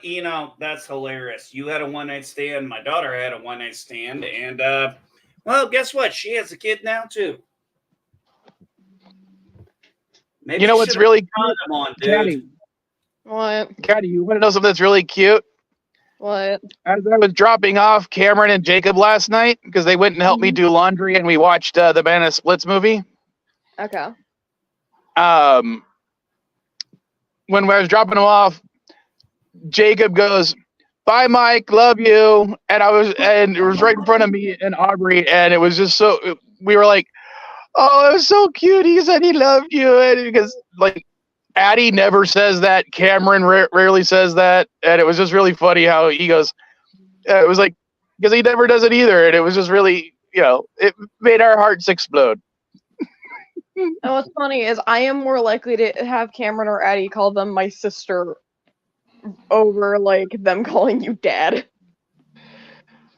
Yeah, we've had that conversation. Yeah, the younger ones don't really call me dad, even though it's funny when they refer to me to their friends, they're like, "Oh, he's our dad," but when they talk to me, they never call me dad in person.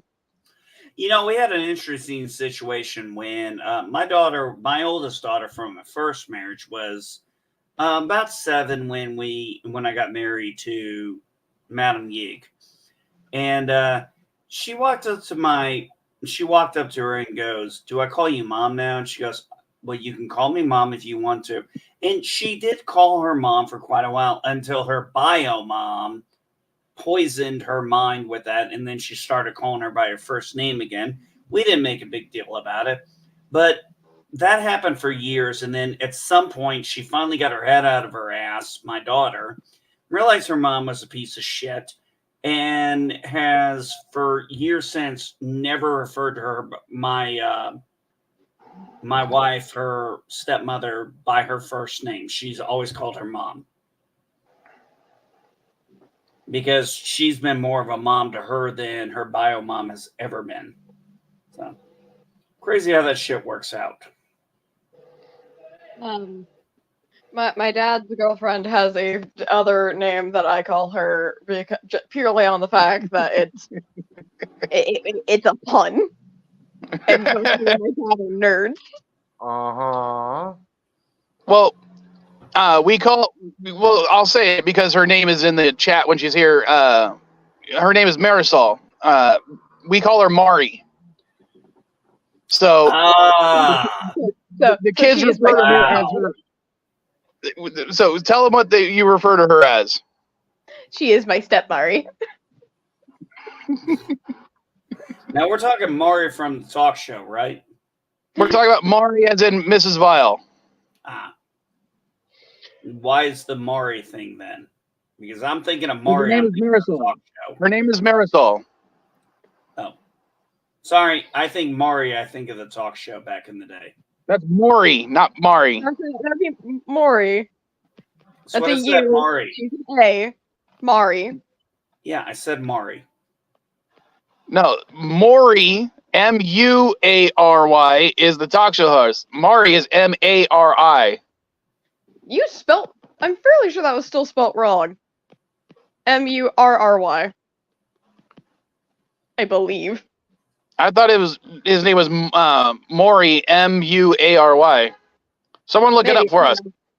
Yeah, no, I don't remember. I'm been up. Pretty sure it was Maury. M-U-R, Murray, as in Murray Povich. Yeah. On another hand, I've been up for all of 30 minutes. My brain's not fully here. That's what coffee's for, young lady. Okay, Caddy, here. As soon as your dad shares it, you can watch this and wake up.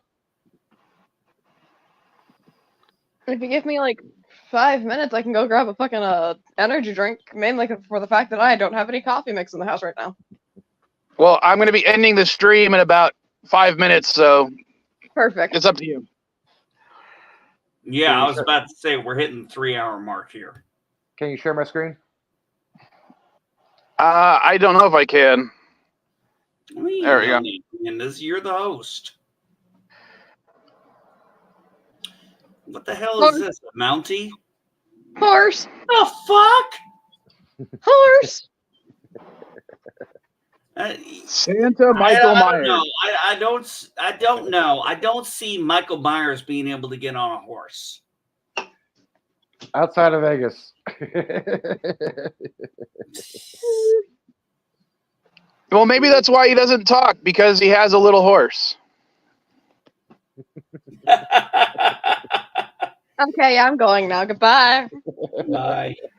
No. Wait, Caddy, before you go, hold on, Caddy, before you go, since you're the Vile Child, which Strange New Worlds mix should I play at the end? I don't know. Do you want the drinking song, the Gangnam Style song, the war song, the victory song, the Dahar song, or the opera song? You did the Klingon. You did the Klingon open style last time at my request, so can't use that one again. Opera. Yeah, opera. I agree. Opera. Okay, we'll do the opera one. Because I play one of those, and I always play the video of you getting the phaser at the end of the stream. Die, Denny, die. Yeah, I love that. He gives you a phaser and you set it to kill, and then you know, it's the only sad part is it only shoots at you. It only shoots at him. He didn't get him vaporized. What's funnier? Fun fact: that entire video was filmed by my boyfriend. All right.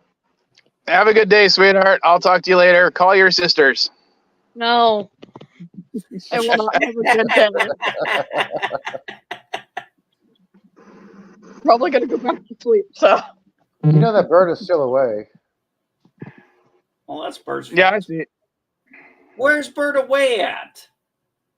I don't know. He's been away for a bit. I don't know. What's he flying out of that bed? Maybe migrated. It is winter time. Bird of a what? Bird of a what? All right. Love you, sweetheart. I'm staying here for the pager. I have to. Oh, Wait want for me to you go ahead to and end the stream, buddy. 6 minutes. All right. Okay. I'll play them and then I'll end the stream. But before I do that, this is Vile. This is your 3-hour reminder, even though it's about 5 minutes early. Finish your greeting. More singing, more voices. Hail the Klingons, hoorah!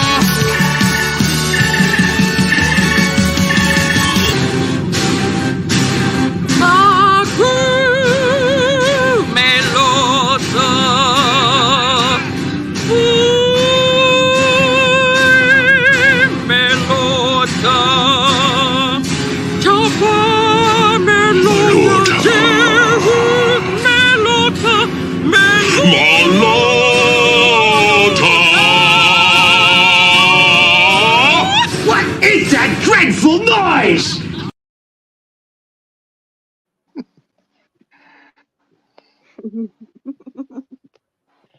Also, I just adore that she. All right, you're 19 years old now. I figure it's about time you got one after all your complaining.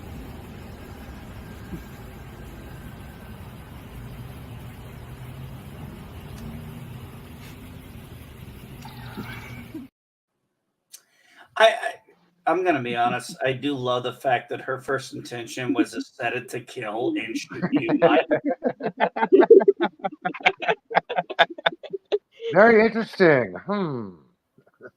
All right. Later, folks. Later, weirdos. Bye bye. Peace.